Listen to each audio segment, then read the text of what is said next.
Joe. Nice satchel. You're a satchel guy, huh? Today I am. Yeah. Today I am. Carrying around a few CDs, are you? I got some of my new album, You Will Die, available now. I like that you're keeping it positive on this one. It's so funny. After the first 2 CDs, I was like, the next one I'm going to do brighter stuff. Yes. And this one's darker than the first one. Yeah, I'm going to brighten it up a little bit, keep it on a lighter note, and no, darkness. No, it's funny. I drove in today from Brooklyn. How was that? I should never do that. I'm going to have a fucking stroke. Isn't it? I mean, it's the worst. It's crazy. What'd you take, Gowanus? No, I took the Williamsburg because that's right near my apartment. And I came in. I mean, dude, just punching the steering wheel, just fucking screaming. If I got stuck behind one more fucking municipal pickup truck where all the guy is doing is tossing orange cones into the bed of the truck, there's no apparent work being done. He's just blocking the lane and throwing. And of all the ignorant rants I've ever gone on this show that had no base in any educational whatever, this is probably the stupidest. Fuck Bloomberg. I blame him for all of it. Really? Yeah. There's something going on where it's harder to drive through the city. There's less lanes to navigate traffic. Yes. And it's all part of his goddamn, we're going to turn this city into a walking city, and all that but shit. You don't think for a second that fucking guy, when they turned down his plan, remember? He originally had a plan where he wanted people to not be able to come into the city, into Midtown, drive in during certain hours. It was, you weren't going to be allowed to do it. And when they turned that down, do you think he just said, well, okay, I lose? No, he came up with another way to get less cars in the city. Yeah. So when the guy with the Afro son becomes mayor, De Blasio, is he going to get rid of all that shit? Does the new mayor get rid of all that shit? Go fuck the bike lanes, fuck the planters, fuck the closing down half of Times Square. Usually they'll just they'll let Urban Decay do it, because if he gets in there, we're just going back to the 70s and 80s version of New York City. New Jack City will come back. Let's fucking do it. People will be smoking crack out of those city bikes. They'll figure out how to fucking just smoke crack. Fucking handlebar in their mouth, they'll lighten the seat, fucking just everything that Bloomberg put up, they'll be smoking crack out of. The giant planters in Times Square, fucking smoking crack out of it.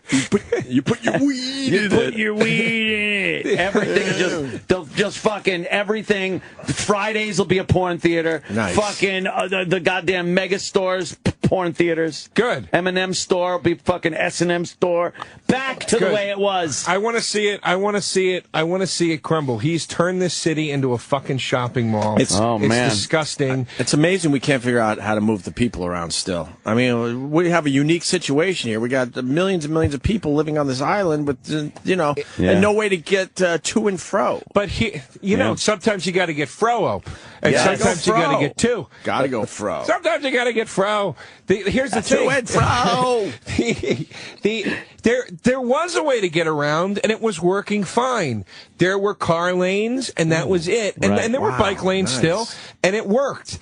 It got a little trafficky at times, but it worked. And what Bloomberg did is the same fucking thing he did with the cigarette taxes. He said, for the good of everybody in this city, sorry, I didn't mean to do the Bill Maher hands right there. That's okay. I didn't mean to do that. But he said, for the good of everybody in this city, I'm going to make it so there's less car lanes because we need to clear up congestion. And all that was a fucking excuse for him to hike the tolls at every tunnel and bridge from $5.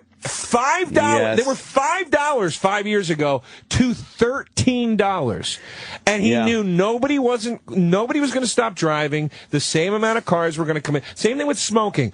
I'm going to hike it to 14 for your own good. Fuck you. You're going to hike it to 14 because you know we're still going to buy the fucking cigarettes. It's all about revenue streams. We know that. I gotta it bring has up nothing to do with something. your actual health. I got to bring up something too that he's done that's very subtle, but it is fucked driving to the point where it's almost impossible to get around the city at all. It's and it's a huge thing, but you don't really notice it. The right turn arrow. Oh, right. On the streets. Now here it is. It's for the pedestrians. Right. Again, pedestrian friendly. When a light used to turn green, people would have to cross the street along with the same direction traffic went. So if cars are making right turns, they're turning into crowds the crosswalk of the people crossing the street. Right. So what they decided to do was give the pedestrians some time. So they give you a straight ahead arrow, so you can go straight. But they put this red and green right turn arrow. And that doesn't go when the straight arrow goes. It's delayed a little bit. But the problem is, there's so many double-parked cars on every street that straight arrow turns green, and the person that wants to make a right is blocking your way. Right. So now no one's moving until the red arrow disappears, the green one comes. And again, it fucks you so bad, because now 2 cars at most are making it through a green light. It's fucking cycle. ridiculous. And here's the other thing. I hate that. Here's the other thing that I'm pretty sure Bloomberg did, that I have no basis for, but I'm just going to blame it on him. What is this fucking shit on the major thoroughfare streets in Manhattan, for instance, 34th Street? Yeah. Huge fucking crosstown street. You can't make right or left turns off of 34th until you hit a Street? river. No, until you go. You have to hit a river, and then you're allowed to make the turn. What the fuck is that? And you turn go onto a past street. you go past your destination like, oh, I'm just have to go right there. Nope. Yeah. So then you turn. go all the way to the river, then you can finally make your right and then come backtracking to where you want to be. No turns off this road. And you'll see, like, well, I got to turn there. Right. Nope. Yeah, and then you go, so, but then you're like, all right, it's a big city, I understand. So like, I'll just turn at the next one. Nope. No, you can't turn All right, anywhere. how about nope, half nope. hour tacked on to where you got to go. Right. But what is the point of that? What is the justification for that? Keep traffic I moving. think, again, it doesn't matter that it's inconveniencing. They don't want someone just want to keep it moving. stopping to turn. Again, pedestrian friendly too. It lets the pedestrians walk across all these streets without having to worry about a car turning into them. See, here's what I think it is.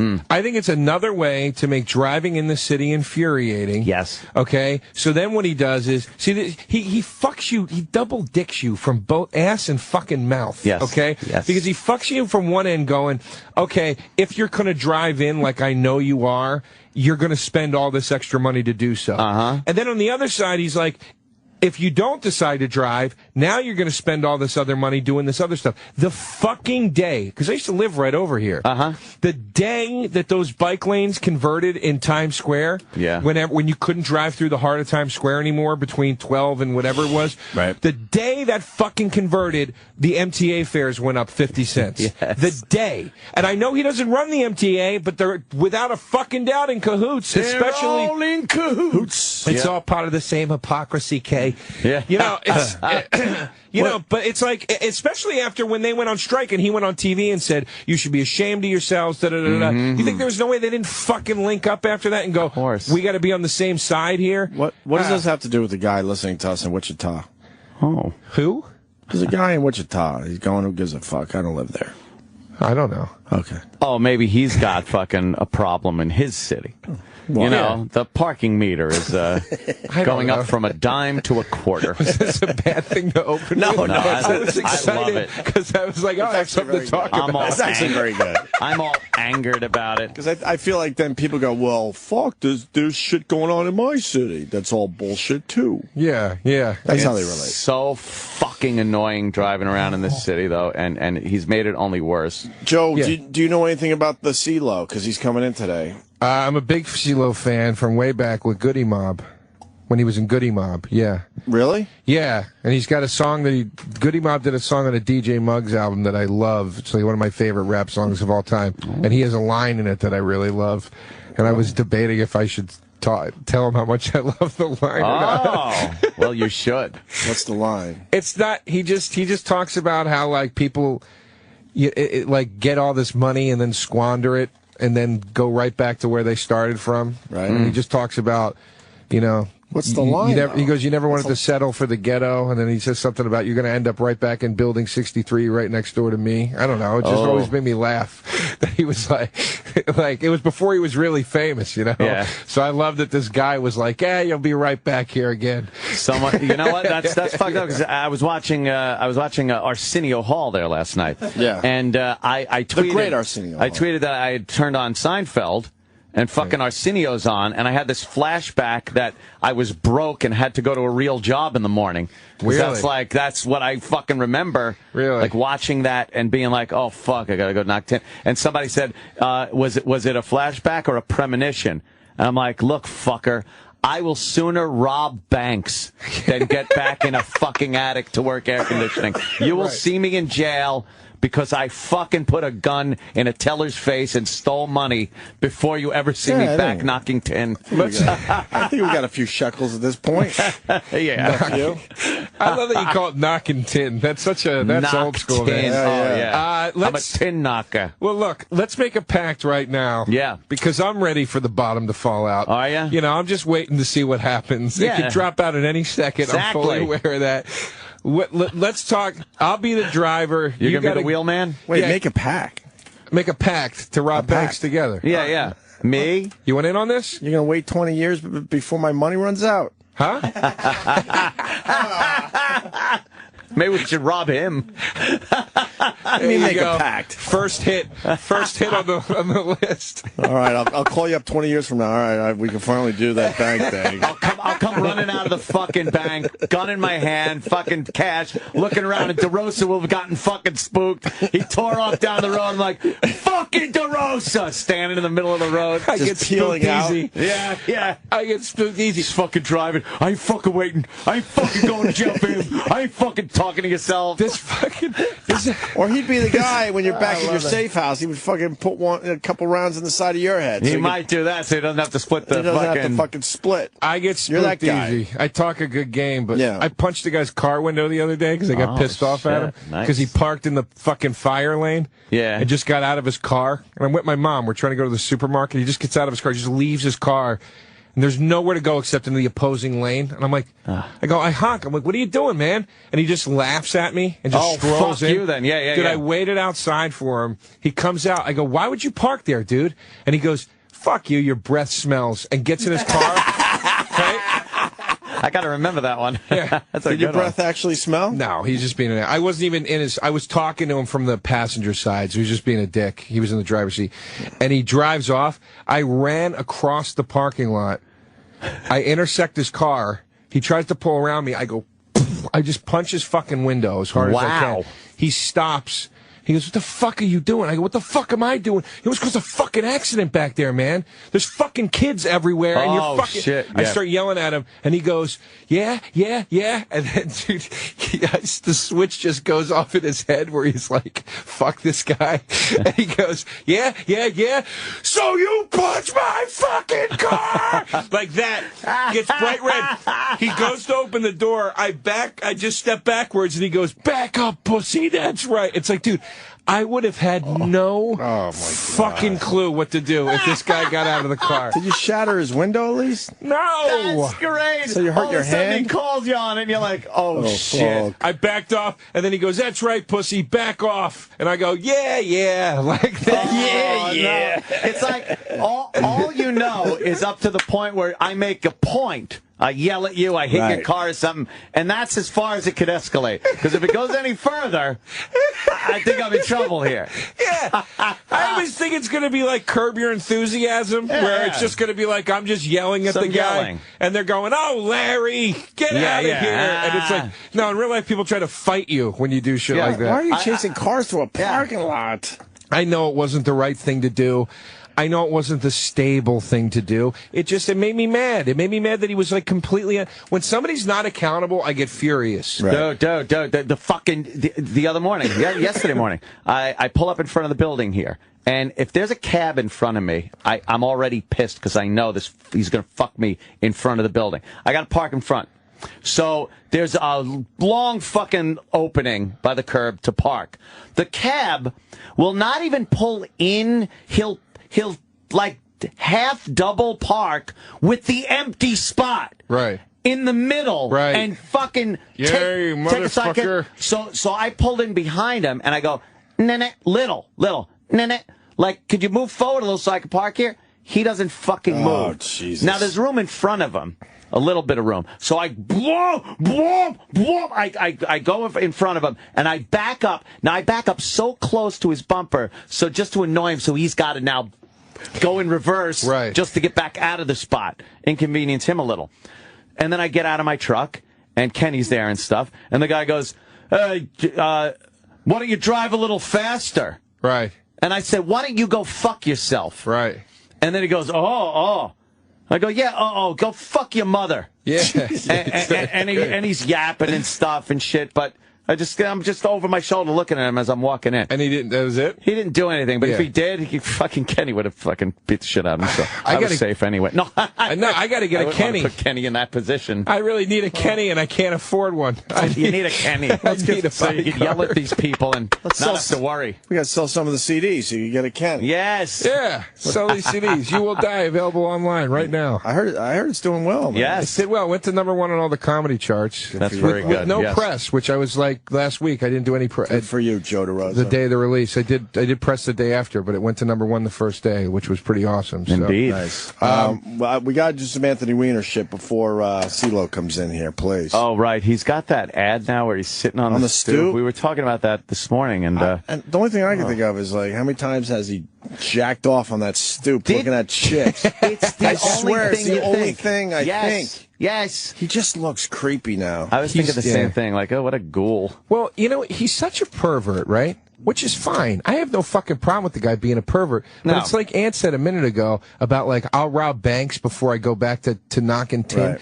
It's the same thing with this guy. It's like he got a taste of that sweet, sweet politician's lifestyle, and he can't give it up now. And it's like, dude, you got to make a decision. You got to either be a politician or you got to stop showing your dick to people on the internet. But you can't do both. You know what I mean? And, to the credit of the voters, they moved on. They were cool. Yeah. They're like, all right, you did your shit, you did your time, you fucking apologized, and then it turns out that he never learned his lesson. Mm-hmm. No, he did it again. And that's the problem people are having with this. Yeah. They gave him his second shot, and he fucked it up. Yeah, that he did it twice. That's the fucking issue. Lawrence O'Donnell called out Anthony Weiner, right? Mm-hmm. Yeah. Is it a short clip, Sam? No.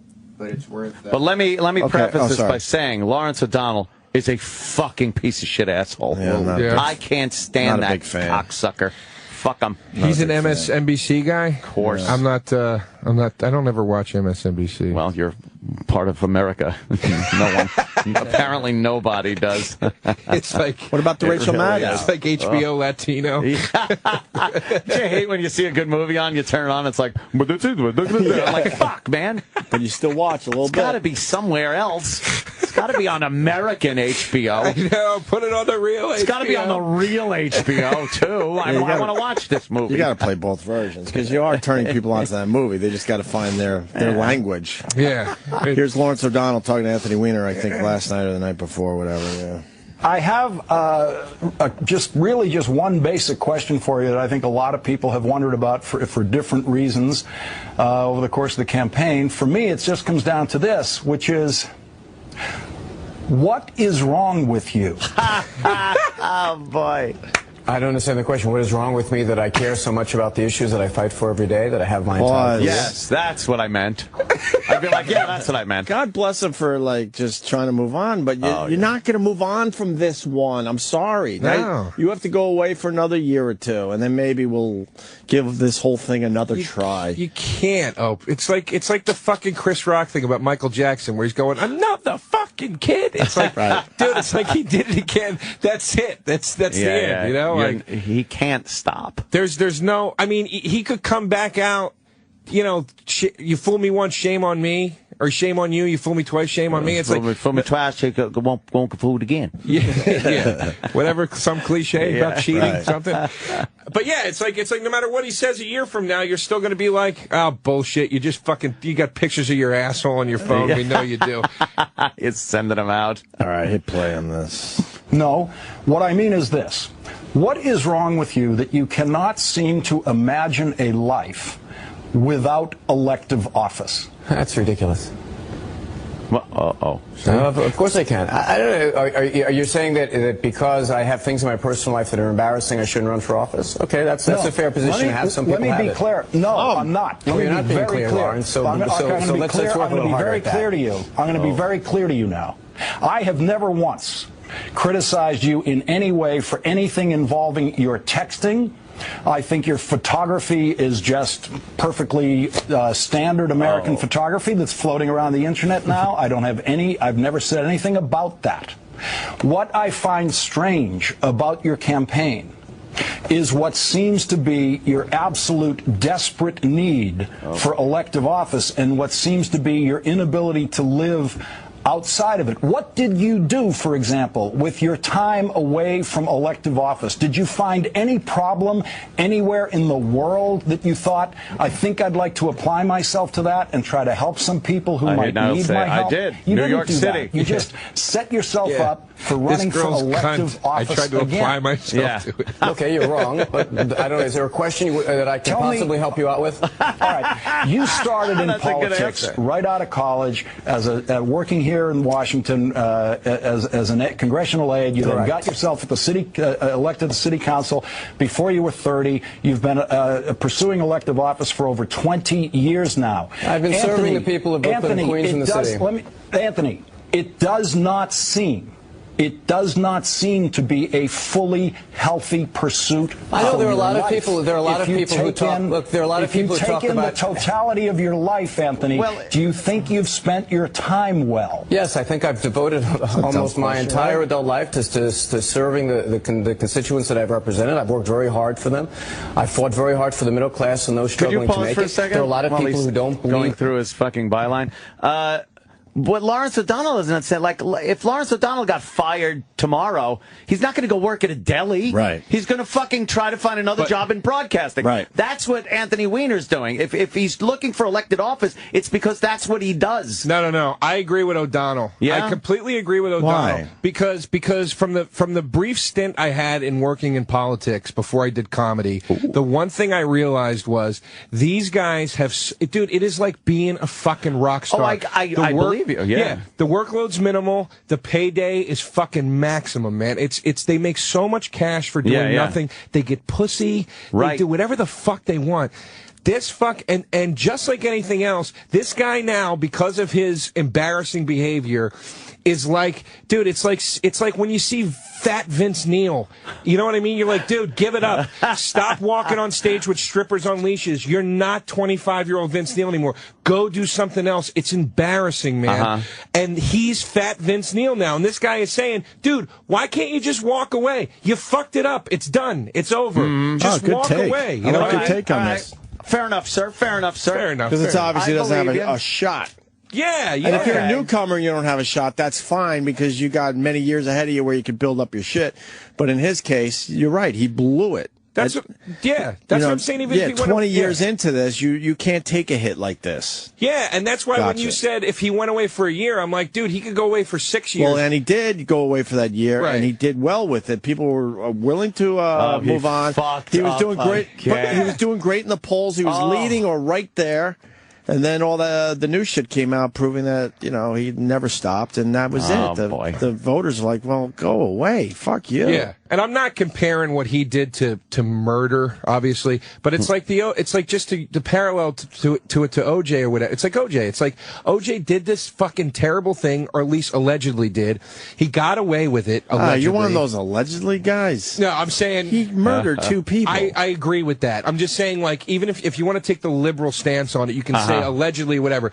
There were people that said, okay, OJ, go away, and maybe one day we'll be ready for you again. And then the second he resurfaces, he kicks in the door of that hotel room. I had to get like my a stuff lunatic. Back. I did my He memorabilia. get his stuff back. Yeah, that was my memorabilia. And this is coming for the guy that just punched the car, I think, 2 days ago. What are you talking about? I'm just saying, like... How about you behave? Twice, 2 strikes, dude. It's not 3 strikes. It's 2 strikes with shit like this. Yeah. I get your point, though. Yeah. All OJ had to do is keep his nose clean, and all he had to do was keep that giant nose of his clean. Oh, my God. And that is a schnozzle. Wow, is it? All he had to do was keep it clean, though. That's it. That's all. That was your only responsibility. Yeah. To stop fucking sexting. Well, he tried Carlos Danger. He tried a new name. Carlos Danger. Didn't quite work. And then that loudmouth whore had to fucking sell him out. Right. It really is a strange addiction of some kind because it's like, look, I don't have anywhere remotely in the vicinity, ballpark, world, fucking universe of the money, access, or power that guy has. And yet and I'm a dirty bird, and I still somehow manage to keep my fucking dirt off of Twitter and off of places that are going to get me in trouble. Exactly. And it's like an addiction, man. Like, it's the fucking thrill of getting. He's like a fucking bank robber. He wants to get caught. He's especially clues. With that. He doesn't want to get caught. He just didn't understand how the social networking works. With that job, like you're saying, you keep stuff off of there and stuff. You're a fucking stand-up comic. Right. It's okay. We're like dumb shock jocks, and Jimmy's a comic and on the radio and stuff. If something happened where some of his stuff or our stuff got out there, it's not that big a deal. Right. With him, though, he should know it's a career ender.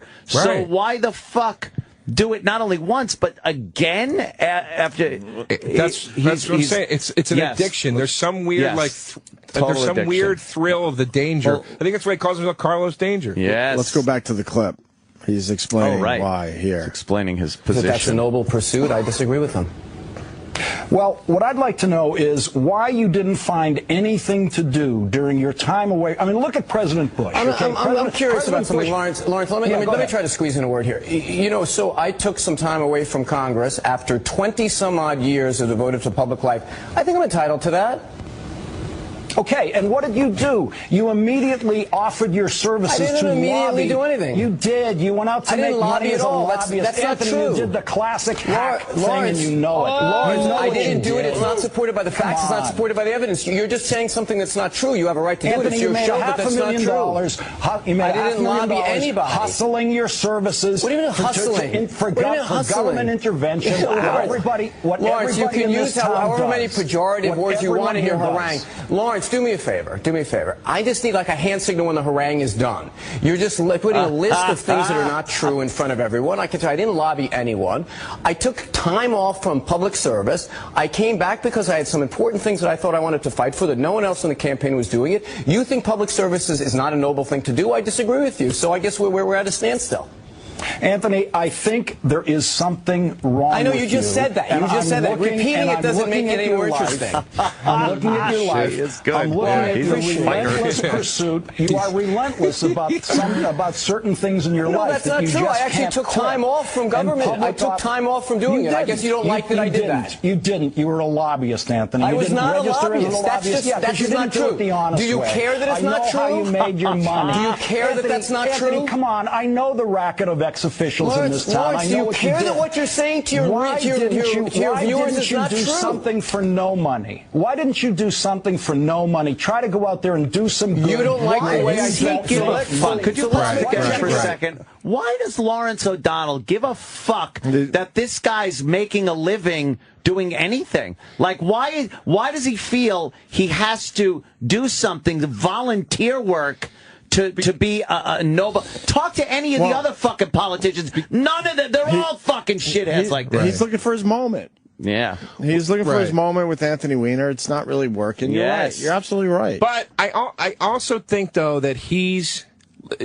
they're kind of skirting the issue here. Neither of them are saying what they actually want to say. True. This dude is trying to say, Lawrence is trying to say, dude, you showed your dick on the internet. We forgave you. You did it again. Get the fuck out of here. You're a joke. Yeah, where's his specifics on what Anthony Weiner actually did? Exactly. He won't when say he was that. not running for office. He won't say that. Why? He's going, why wouldn't he? Why wouldn't he say it? I don't know. I'm puzzled as to why he just won't come right out and just say it. Like, he's go being join way too Greenpeace vague. or fucking the Peace Corps or some shit. Right. That's pretty much what he's telling them. It's over and here. And he's basically saying, you care so much, why don't you go do something for free to show everybody how fucking sorry you are. Right. That you fucked up so bad. And he won't say it. And then Weiner is not saying what he's trying to say. He's going, I'm entitled to some time off. It's like, asshole, you didn't fucking burn out. Right. You showed your balls to the fucking world, and everybody was like, get the fuck out of here. So you left. And neither of them are saying that. So it becomes this, like, other weird, like, esoteric All right, let's go back to the argument. clip and see if he brings up specifics. It's almost over. To do some good somewhere, anywhere in the world, in the Bronx, anywhere where you didn't make money. Chillax, buddy. Just dial it down. So your critique of me is that I have to be in public life, but wait a minute. When you take time off from public life, here's the checklist of things that we want you to do. I devoted that time to making some money because I had to support my family and not being in public life. And now I'm back running for mayor. Okay, yes, we've established those facts. What news are you breaking here?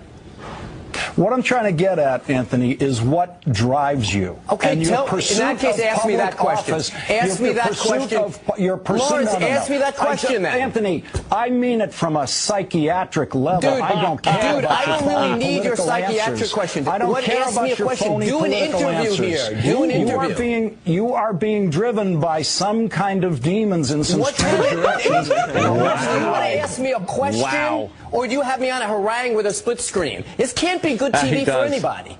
You know what, Anthony, wrong, we got about 20 seconds left. So here's what I'd like to do. I would like you to stay. Give me 10 of them. I'd like you to stay, if you will, and we'll continue this online, and you can say whatever you want. Get harangued online. Nobody watches the show. Who do you think's online? You can say whatever you want online if you want to continue buddy. this. It's been great doing a split screen harangue with you, Lawrence. At some point, you ever want me to respond to you, you let me know. The question is, Anthony, what is wrong with you? That's what I want to respond to. Okay, I heard the question, and I said, well, what do you mean? Because I desperately care about the issues online. We'll find out if Anthony Weiner sticks around to do this online. Anthony Weiner, we'll do Thank you. Good night, Lawrence. I love Anthony Weiner, though. I love the fact that he's not backing down. He doesn't get flustered by him. Yeah, I love that he didn't drop out of the race. I love all of that. Chillax. That was fucking funny, man. Lawrence O'Donnell, though, comes off like a fucking... Well, he tries to go for his moments. Holier than thou, fucking, hey, fuck you. Who cares? What's it matter to you what I do when I'm off? He said nobody watches the show. He calls out Bill O'Reilly a lot. That was funny. I think he challenged him to a fist fight. Like Lawrence O'Donnell's one of those guys always trying for the big moment. Who did he challenge to a fist fight? I believe Bill O'Reilly. So I think O'Reilly would kick his ass. No shit. Yeah. That monster. Yeah. What are Lawrence's politics? Is he left or right? What do you think? He's a big lefty. Well, he's going. I mean, he's going at the lefties so hard. Doesn't matter. At that point, he's going after morals there. Yeah. Right. Yeah. And what's this clip? Hold on, because we're running out of time. Anthony Weiner, is this new or from yesterday? What is it? Saying he's convinced he will be the mayor of New York. Oh yeah, that's just a real quick clip. He was on with NBC. He will. He's convinced. And how's that going to happen? Aren't people voting today? Yes. In the primary? Yeah. Today's the primary. Knowing how tough it would be on you and your family, you'd still run? No one gets to go back and redo things. I'm convinced that the decision I made was the right one. I'm convinced that I'm going to be the next mayor of this city. Convinced. He's not. Look, he doesn't know how to read polls. If he's convinced, you're not convinced. You're now lying. Then he does have a mental problem. And you're lying. I love that. I love that line. You could say, "I believe I should be," but you can't say, "I'm convinced." That means everyone's gonna, pull the lever for him today. He's fucking nuts. Hell no. And then he also just goes, nobody gets to go back and redo things. Well, you did, Anthony. You did. You showed your fucking junk twice. Right. You get to go back and redo things. You did. And you redid it again like you did the first time. You fucked it up. Where's the Ceelo? He's chilling with Howard still. Chillaxing with Howard. Chillaxing? Are they bonding on being like judges? Maybe. Oh, they got that commonality going on. Yeah. There we go. Okay. I judge people. You do? Yeah, just in life. We might have to do the whole... person's an asshole, in my opinion. We might have to do that less. Yeah? How's it working out, huh? It's actually doing okay. Yeah. I saw this video that said you shouldn't, like it told you how you have to look at other people so you don't fucking go crazy and you don't think the world revolves around you. Oh. And it's hard to do, but it does make you feel better when you're like, okay. You're watching self-help videos? It wasn't a self-help video. It was an excerpt from a commencement speech at a college graduation. Oh, my God. Why don't you just chillax? It was... Yeah, we should all just You just need to just chillax. Stop fucking watching videos. I like videos. We got to take a break, Joe DeRosa. All right, we do. If Ceelo isn't here in 7 minutes, we're doing the old passeroo because we're not fucking waiting around for the Ceelo. Yeah. So what's his cutoff? Oh, I would say 9:15. 15 minutes late is fair enough. Okay. Because we got Kirk Fox coming in, too, and I'd rather talk to Kirk Fox than Ceelo, believe it or not. Ouch. You know Kirk Fox? I do know Kirk. I don't know him Funny, well. quirky, strange guy. Yeah, I liked his movie Tennis, Anyone. He's a good dude. He used to be pretty much a pro. Yeah. And then he taught lessons for the Beverly Hills people. He's a good it's a good movie. Donald Loge is in it. You should check it out. Is it a documentary? No, it's a loosely comedy. Based on his life because he was a tennis pro. I mean, I'm sure that's where he got the idea from, but it's a scripted comedy. This. Is it was funny? an indie. Yeah, it's funny. Pretty funny, huh? Yeah. All right. Kirk Fox is on the way, maybe the Ceelo, and Joe DeRosa's got a new CD out called... It's called You Will Die, and I'll be selling it up in Syracuse at the Funny Bone this weekend. So please come on up or download it. O&A fans, come to Syracuse. We'll return after these messages. We got ourselves a situation. Got Joe DeRosa, who's got a great comedy CD out. Go get it. What is it called again? It's called You Will Die. Yeah, right on, Joe DeRosa. Yeah. Right on. Yeah, right on. And we got a situation with the Ceelo. And it looks like Ceelo's song is going to bite him in the ass. Because what I say today is, fuck you, Ceelo. Oh, no. Jesus. It's over. It's over, Johnny. Uh-oh. Wait. Uh-oh. There goes a book. What? No. I saw a book. No what? I'm just saying, it's a harsh thing to do to somebody. Oh, I see what's going on. What? He wants to scoop him up for the after show. Oh. No, I already have a big guest book for the after show. Who? What wrestler? He's not a wrestler. He's actually a 80s band singer. What?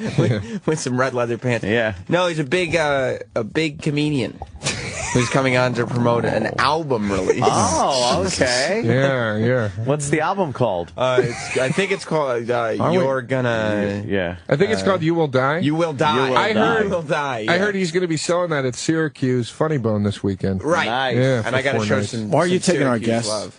Huh? You're taking our guests. A lot of the guests. You know, Joe, if you do the after show, you don't do our show anymore. That's right. the deal we make. Well, you got to pay the price for the things you love in this world. Yeah, that's See you true. later, guys. Later. I have my pride. Let me tell you what's going on here, just so we're perfectly clear, okay? Arr. Howard Stern's an inconsiderate fuck. Whoa. Breaking some news there. A self-absorbed... a self-absorbed twat. Ooh. Who doesn't give a fuck about anyone. Oh. Ouch. So, you know, he's got Ceelo still in there. So now everyone has to fucking back up their schedules. And what we say to that is, fuck you, Ceelo. We're moving on. So tell Ceelo to go fucking Moving somewhere on. else. Hey, how you doing? How are you? It's the one of the new interns. Thank you. That was a girl voice. Another I girl. heard. All right. Another girl. I like the girl voices. How are you? What's your name? Nikki. All right, we're going to talk to you soon. Hi, Nikki. Round of applause for Nikki. Business as usual. This is the type of girl interns we need to have. We're going to talk Yeah, to Nikki yeah. soon. She's not coming in and laughing and Just lingering joking in. like it's Right. camp. Yeah. She actually works. You got gorgeous interns. Yeah. It started with Sal. Sal is beautiful. Sal. Just- Sale. They've been all gorgeous from Sal forward. Yeah. Good work. Kirk Fox is going to be pretty proud today that we blew off Ceelo for him. Is that what happened? Ceelo will not walk through that door now. What if Gnarls Barkley is here? Will you have Ah, him? you know what? Opie, he just made All fun right, of you. okay, now I'm thinking about it. Gnarls Maybe. Barkley. Besides, I can't walk around with a pink book anyway. It is pink and If you're gonna put a book out, you can't make it pink. very You mysterious. can't walk around with a pink book. I thought that was the Carrie Diaries. It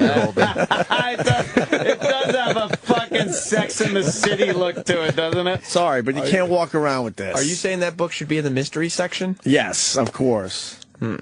So we're done. We're not dealing with shit. With this new fucking era we're moving into, the Tim Sabian era. Right. Part 2, because we did work with him in the past. We ain't dealing with shit. Good for you. So Good for fuck you. Fuck you. Fuck you. Don't take no shit from nobody, Spider. Good for you. Yeah. I fucking like it. And don't watch The Voice. No. Oh, Yeah, absolutely. that Don't. show stinks. Why? That show you know what? This is what a good friend I am. Last break, when I thought he was coming in, remember I said, I'm excited to meet that guy. As soon as the tide turned, I'm right with you. Fuck The 'em. Voice. It stinks. Fuck everything. Fuck them all. Goody Mob's overrated. Here's the hilarious thing about The Voice. Half of the judges on The Voice wouldn't pass The Voice if they were contestants. Oh, shit. Hey, did you write that? You write that little bit for your CD? Just now I did. It's not on the disc. It's in the new hour. For your comedy skits. For your jokes? You can tell some jokes For your little cunt jokes. Go tell your cunt jokes. I kind of like that. You're not too far off there. Yeah, it's like... I used to be a fan of, judging shows. Not anymore. I hate them. I've never liked them. But it's not even they were the good judgment for a little while. element. You had the American Idol was kind of cool. I liked America's Got Talent for a while there. It's unwatchable. It's the Gong Show. And it's so fucking... like, why am I watching jugglers? Oh, look, it's a guy that's spinning plates on a stick like it's the Ed Sullivan Show, but he's got, like, LEDs to bring it up to fucking 2013. Yeah. And then Nick Cannon runs out with wacky shoes to make it all right. Oh, look out. Look out. Fuck Nick Cannon. Whoa. Shit. That guy's a dildo. Now Sam's going to cancel you. You can't do that. Sam. Sam loves Nick Cannon. Nick Cannon's my boy. I don't care about him either way. You hang around with dildos then. No, He's a fucking dildo. Fuck Nick Cannon. Why is he a dildo? Why do you say that? He's a good guy. He stinks. Let's start with he stinks at everything he does. He's in shitty movies. He makes shitty music, and he sucks at comedy. He was killing it. I saw him. He was DJing. The triple threat. He's the triple threat. He sucks at everything. He was DJing a party, and he was moving the room. And he is a triple threat in the sense that Nick Cannon can't move a room. He was moving the room. And then how do you move a room? You could ask Troy. Does the McElroy move a room? We can't ask Troy. Can't. His name's McElmore. McElroy. Oh, he's another one. Fuck him, too. Fuck that Macklemore. He gets all the credit for that song, and he's not singing the best part of the song? Who? I think that's bullshit. Yeah. The McElroy. Macklemore. It makes me sick that Macklemore is the face of hip hop right now. It's like, dude, how did hip hop go from Fight the Power, like Spike Lee, We Demand Justice, to this fucking dildo that looks like Tintin rapping about thrift shops? He stinks. Calling everyone this is the moment. I know, I'm sorry. I'm very limited vocabulary. I like it. This is the moment. I mean, you know this song. He's a little more. I consider him a little more pop. I guess they would say he's like the face of hip hop. He's not hip hop. He's a pop musician. He stinks, man. Sucks. But Nick Cannon is a good host too. He's better than Ryan Seacrest. Oh, God. Oh, wow, that's saying a lot. Yeah, right? God, it's so hard to host things. I mean, the challenge of taking a completely written script with the easiest jokes ever to lob over a fucking fence and then say them in the most stiff way possible to an audience of adoring fans. My God, what a tough fucking gig that is. Fuck him. I don't like Nick Cannon. I don't like Nick Cannon. You're supposed to be more positive. I happen to know on a personal level that he does not treat comedians with I see what this is. He's never done anything to me. I never met the guy, but I know how he rolls. Any comedian / actor / singer / movie star that has a fucking management company too, where he manages other artists, there's a fucking rat. I smell a fucking rat. You can't play both sides of that game. Yeah. You can't, dude. You can't. And talent and management? No, you can't be that. And he's just another one of these guys that's like, come, like work for me. He does like the Mencia thing, like come on the road with me, and like you're not going to make any money, but you'll get the experience of working. You'll get to hang out with Nick Cannon. He's just a fucking asshole, man. I don't like him. All my experiences have been very pleasant, but I've never worked professionally with him. Well, Sam, listen, if you'd like to be a comedian, I can tell you that to enroll in the Nick Cannon School of Comedy. Because if you wanted to learn, why go to a guy like an Attell or a Louis C.K.? You mean a comedian? Yeah. I want to go to the guy that was in Drumline. Oh, Drumline. He was on all that, too. That was his movie. Yeah. What about Stomp the Yard? He was probably in that. He was probably in every single step dancing / break dance drum circle movie that came out or whatever the fuck. He did have a good radio show. All right, wait. But let's get back to Ceelo. I need to. Who's running the channel right now? Our channel? Am I allowed to pee on books still? I thought you was. I will say I don't have a problem with you peeing on books. I peed on a book in the past, so if I do it today, do I get fired or is everything cool? Let's close the curtains. Oh, man. And then I'll bet everything. What was the last book I peed on? That was the Brocabulary. Oh, Brocabulary. I haven't peed on a book since Brocabulary. That title makes me sick. It was terrible. But I'm ready to. Hey, look who we Kirk got Fox, get your ass in here. Kirk Fox. That's why Opie He's all book. Cleaned up and spiffy looking. Look at Kirk Fox, first time on the Opie and Anthony show. Wow. You made it, sir. You made it. Look at him. He is. You finally made it in showbiz. look professional. Different, dude. Why wouldn't I? You used to have the. I remember he took the mustache off and added the glasses. You have to remind me immediately that I'm naked. You look good, dude. Is my home? Take a seat right there. Easy. Pull up the mic. What's up, Kirk? It's Give me a hug there. Come on, bro. All good. I'm good. Joe DeRosa doesn't get hugs anymore. I'll hug Kirk Fox all day long. All right, good to see you, buddy. Good, man. There was a time. The mic, the headphones, me and Kirk whatever Fox, you need. we worked together out there in Hollywood. Huh? Am I late or No, if you were late, Opie would tell you to go fuck yourself. No. That's what he does. Let me tell you what's going on here, Kirk Fox. let me just take it in. I just, you know, I'm not big in the city. I don't like this much cement. I prefer. Oh, really? I prefer outdoors. Like you're an outdoorsy guy. Living in a tent somewhere. Big buildings are bothering you? Well, I'm getting used to them, but they're leading me into different rooms and making me talk. And I'm not ready. You're not ready. Do that. You know, listen, we'll do that on a radio tour. Let me set it up for you. Okay, Opie. Who should be on the air? Yes. Who should be sitting in that seat? Ceelo. We don't need him today. Nope. We sure don't. Pull off the Ceelo for the Kirk Fox. He might be sitting in this seat. Have you seen how small he is? He's a tiny guy, but he's a tiny wide. guy. I might be on top of him. He's very heavy, but he's very short. I worked with Ceelo on How to Rock. How to Rock? What's that? What was that? That was a Nickelodeon show that I played the teacher. Oh. And he came in there and did some singing. He did some of that singing that he does well. I feel good. How long ago was that? Right before we did Who Gets the Last Laugh. You forgot that show. I don't even remember. It was I think everyone else forgot. Last year. Oh, okay. I think everyone else forgot that show. Remember the rumor was they were picking up a second season? Are you kidding? They barely picked up the first season. I know. Well, didn't they do the exact same thing with Howie Mandel or something? right after the TBS version. Yeah. So Howie won. But what I don't know, that's too inside. But when we had to film the audience thing and present our pranks, why didn't they have you guys there? You guys did all the work. I would have come there. They wouldn't validate parking. Oh man, yeah. So I just didn't want to start losing money on the operation. I hear you. And it was pretty far. It was out in the valley. It was fun though. I like to stay within three miles of my place. A little agoraphobic. Kirk Fox. I don't know if I want to go that deep, but all right. But I prefer to stay in my room. Yeah, really? Now I have a TV show, so suddenly I'm in New York. Are you filming in New York? That's crazy. No, I'm out here doing just the press for it. A lot of press. It's called The Test. Yes, it is. What is it, man? Lie detector, DNA, drug test. Somebody's coming on the show. They need an answer. I'm going to give them that answer. But if you're the guy that you know you're guilty of this shit, why would you go on the show? Oh man. A lot of people come on there for safety. They feel that they're not going to get killed if there's a million people watching. A lot of people think they can beat the test. And you're in a situation where your girlfriend says, I want you to take a lie detector test. If you say no, you're immediately guilty. So a lot of these guys say yes and then hope within an hour or so she'll forget, or maybe the plane will go down on the way to right. Or somehow the test itself gets fucked up. Yeah, they try. All right, I like this. An EMP in the middle of the show, all electricity's lost. We have it all. But there's some serious conflict, and I'm in the middle. But this show's great because it's not just about the conflict. You know, a lot of the other shows, they just want the fights, and then they're done. Yeah. We're getting the fights, and then I'm trying to stop the fights quick for safety. Right. Because I get scared. And then we try and resolve the situation. So this show takes elements of every show that you like. You know, Courtroom, Little Maury, Little Jerry.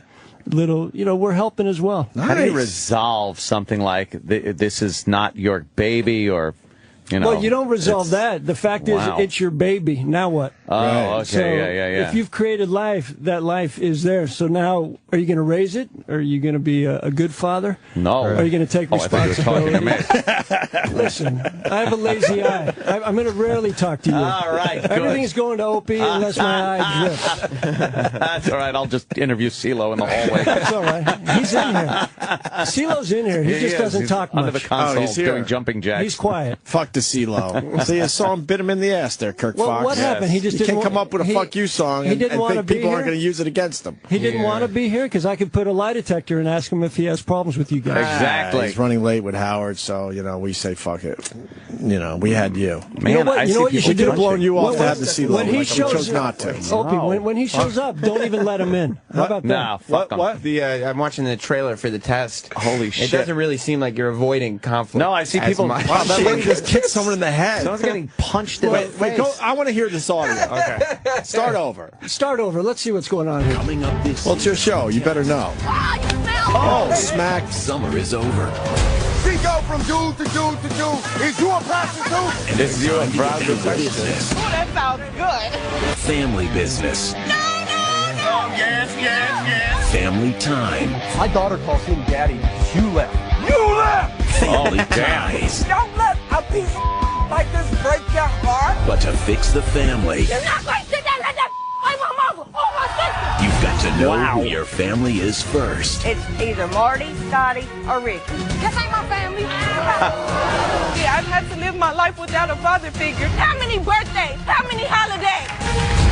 America's most colorful families. You need help! You need help! Are you joking? On the brand new season of The Test. I want my mom. This show looks fucking awesome. What the fuck are you doing to these people? Listen, I'm doing whatever I can to You're doing God's work, sir. If I could to point jack out, them up a little. Yes, Joe? if I may make a point. Yes, you can. Yes, Joe? Poor choice of words. America's most colorful families. I would have used a different word there. Well, very colorful. Listen, if you look closely, It runs the gamut. Of course. It runs the gamut. Everybody's got problems. Yes. He's sitting. Every clip is Kirk just sitting there with his legs crossed with the cards, just like with this expression, like, I don't know why these people are freaking out. We didn't see you bring up one fight. Listen, was it something I said? but the best part about this show is that they had me join a gym to put on some muscle just in case. Just in case you got to jump in. Are you serious? Of course. I didn't. Case you gotta throw. I didn't come into the game with a lot of muscle, and mostly sharp edges. I'm a little rusty. Right, so right. They didn't want to lose money on people needing tetanus shots, but now I'm stronger and I can get out quicker. Right, you can move out of the way. You're so quiet in the clips. It looks like every family just has this tall white guy as part of the family. Just kind of just there, Let just me a tell you distant something. cousin. That's good casting. It is. All right, what do you want me to do? Just read the results and stay out of their way. Right. Nice. There you go. And how much do I pay you for this? No, we'll pay you. Sign me up. Great. I'm There in. you go. Yeah. All I had to lose was the mustache, and Why would they take your mustache away? Yeah. You've had it forever. How many years on the mustache? Listen, it's been a part of me for at least 10. Wow. Oh, yeah. I think this is the first job I've had without it. Wow. I want it back. My lip feels like it needs it. but I just don't think they wanted someone who looks like a cop. Right. In between people that don't want to talk to cops. So, and you had the glasses, so you look completely different. I've always had astigmatism, but now they're utilizing it. And I did not have a suit. No. At first, I had to borrow a suit from one of the doctors because the executive producer also does the doctors. Oh, okay. So you have one of those? Jay McGraw. So I had to borrow clothes. No kidding. You're wearing the same suit that you're wearing in the trailer. That's the only clothes I got. I travel light. Yeah. Basically, they gave a homeless man a syndicated TV show. I think it's going to do well, Kirk. Yeah. Hey, listen, I would say so. everyone watched it yesterday here in town. I mean, huge numbers. Did you get? Oh, it started yesterday? It premiered yesterday. Oh, and you did well, huh? Changed the world. How many numbers? Changed the world. How many numbers? I'm not going to tell you because I don't know if I'm allowed to, but big. They were very happy with the numbers. Yeah, they said maybe we'll get you another suit. Whoa. That'd be nice. That would be nice. That's not bad. What it was? So I just want a different shirt. Men's Warehouse, here we come. This shirt actually stands up on its own now. Just in the corner. So what are you dealing with? You're dealing with paternities, obviously, with some paternity. of those. Paternity, maternity, yeah. Listen, anything that can be tested. Okay. If cheating. If somebody wants the truth, they will get it. Yeah. Right. Did you steal something? Right. Did you did you steal my car? So what's going on here? What kind of oddity? Open the door. I want to say fuck you to Ceelo. Is he walking through? Hey, where is Ceelo? Because we can talk about how to rock. You want to get a little something going yeah, here? I got to talk to him because I wanted one of his watches. Yeah. Oh, boy. Well, it's an exciting day today. I'm very excited about this. Lordy, there's a fire. There's a fire. We can ask him a few things. There's a fire here. Lordy, there's a fire. There's a fire. There's something burning in here. There's something burning on Opie and Anthony. I think they went that way already. Oh, they went the long way? Already. Huh? He's in already. All right, but he didn't come through our way. Did he see me in here? Yeah, he did. I didn't see it. Of course he left. I didn't see him. Is he that short? I didn't see him walk by. It's very short. Wait, he is in here. Ceelo. There he is. Hey, Kirk, did you get a new car yet? I'm obsessed with your car ever since I heard about it on the Jay Moore podcast. I still have it. What year is it again? I can't shake it. It's a 2003 Honda Civic Hybrid. Wow. The great thing, here's the best part of this, because everyone wants me to get a new car because they think, it's embarrassing. You should, yeah. But whenever I leave Paramount, I always ask these guys, I'm like, listen, is there any other talk show host in the world driving a piece of shit like this? And they said, Sean Penn drives an 87 Tercel. Oh, he does? And he has since 87. No way. So now I'm looking to buy an 86 Something Tercel. a little older. I'm just going to one-up him. I'm not going 87. I got to go one better than Sean Penn. Yeah, that's wow. You got one of the first hybrid cars, basically. Listen, I think I got the one they drew. Right. I can't shake it. I'm just such a creature of habit. Like when I think I've thought about getting a new car, and every time I start driving toward a car dealer, my car starts running better. Oh, really? Like it knows. Yeah, like a girlfriend when you're about to dump her, she starts doing things. Right. That's how I feel my car. It's like the day when you want to get your hair cut. Yeah. And you go, fuck, I don't need a haircut. And I haven't even washed my car in a few years because I feel if I wash it, it'll start to unravel. Yeah. It's like it's like my favorite shirt. How many miles? Just leave it alone. Well, I think I've gone to the moon and back. Yeah. A lot of miles. You don't miss the amenities of a newer vehicle? No, because I'm not aware that they have any. Oh, they're amazing. I've never changed your life. Dude. I've never been GPS. in one. Yeah. What's going to change my life? When you get a new car, I didn't have a car since I was in college because I lived here. And then I bought a car, and it's like, dude, as soon as you step in, there's like the Bluetooth thing where your phone is coming through your speakers. Yeah, listen, I'd rather just have a dead tooth. I want my Bluetooth my own. I'm telling you, it's like you get a new car. It's like jumping from a flip phone to the iPhone 5. You're going to be like, what the fuck? I used to think about getting a new car to show off. Like, listen, I got my shit together. But now that I have my own TV show, I can drive anything I want. Yeah, there you go. Good for Kirk. That car finally came into style. Do you have the portable, take-out navigation thing? Do you stick it to the windshield? How do you get from... I don't go far. You don't go that far? No? So you don't even need navigation? I don't leave within 3 miles. 3 mile. I go to the Comedy Store. You live close to the Comedy Store? Yeah. Up in the hills there? A little Nice. bit. Not down in the flats. I not like way to up be in the down there hills. with the people. Okay, you're down near the people. I like to be, yeah. And we shoot at Paramount. I'm all within 3 miles. No kidding. Nice. Parks and Rec is right over the hill within 3 miles. I've turned down jobs that are 4 miles out. It's like when you gamble, Right, 3 miles off the coast, you're okay. Yeah. What I want to know a little more about you, Kirk Fox. Where did you come from, man? Are you an LA guy or San Diego, California? San Diego, California. Yes, sir. Come up to LA to do the comedy?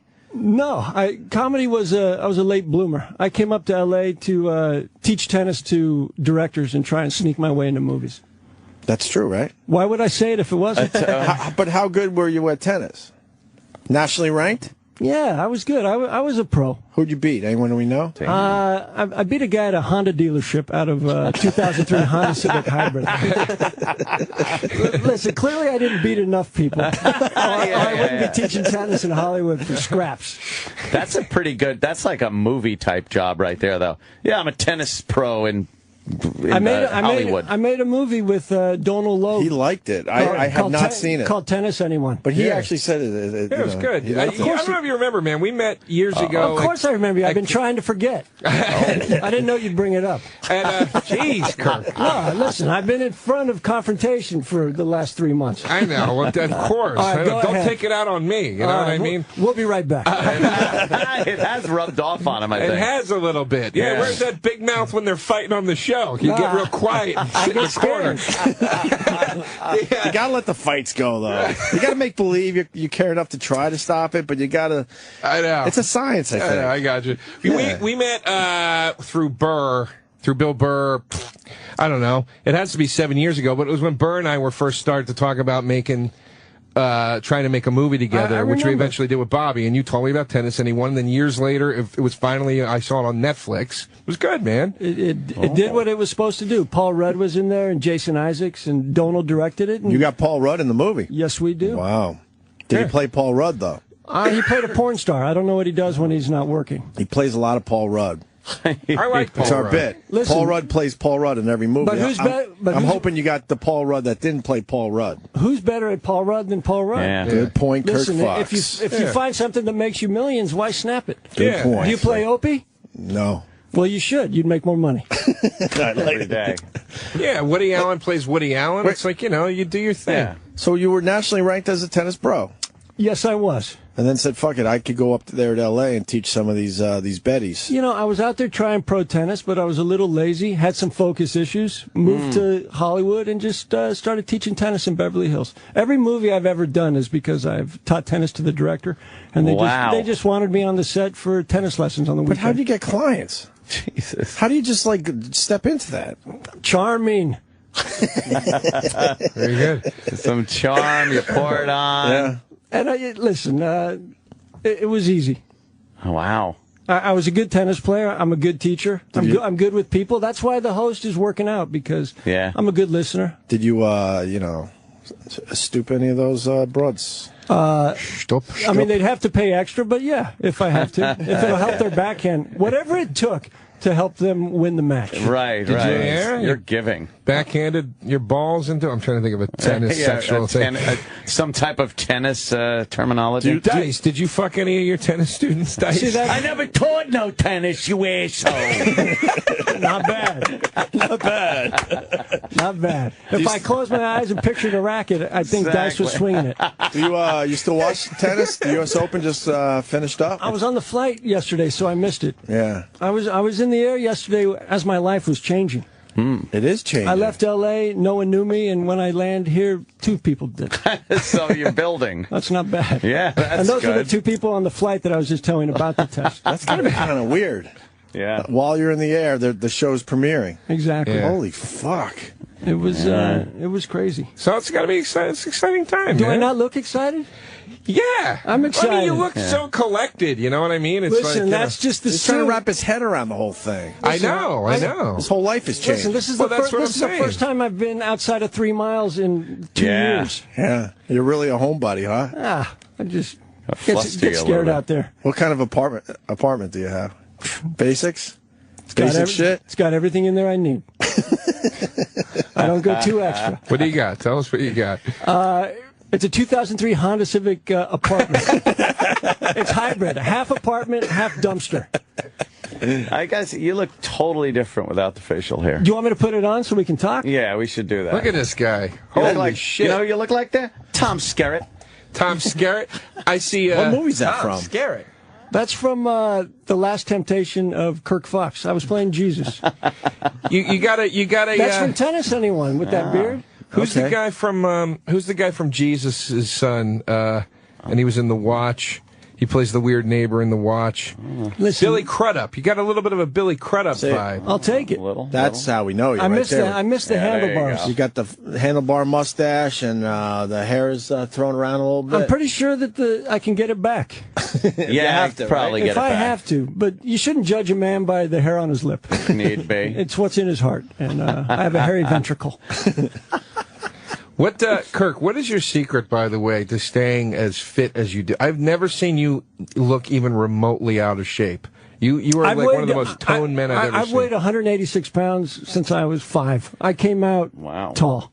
Do you not drink? It's the same as my IQ. No, I drink just enough to keep the weight at 186. Do you not eat poorly? Do you work out a lot? What's your deal? I eat nonstop.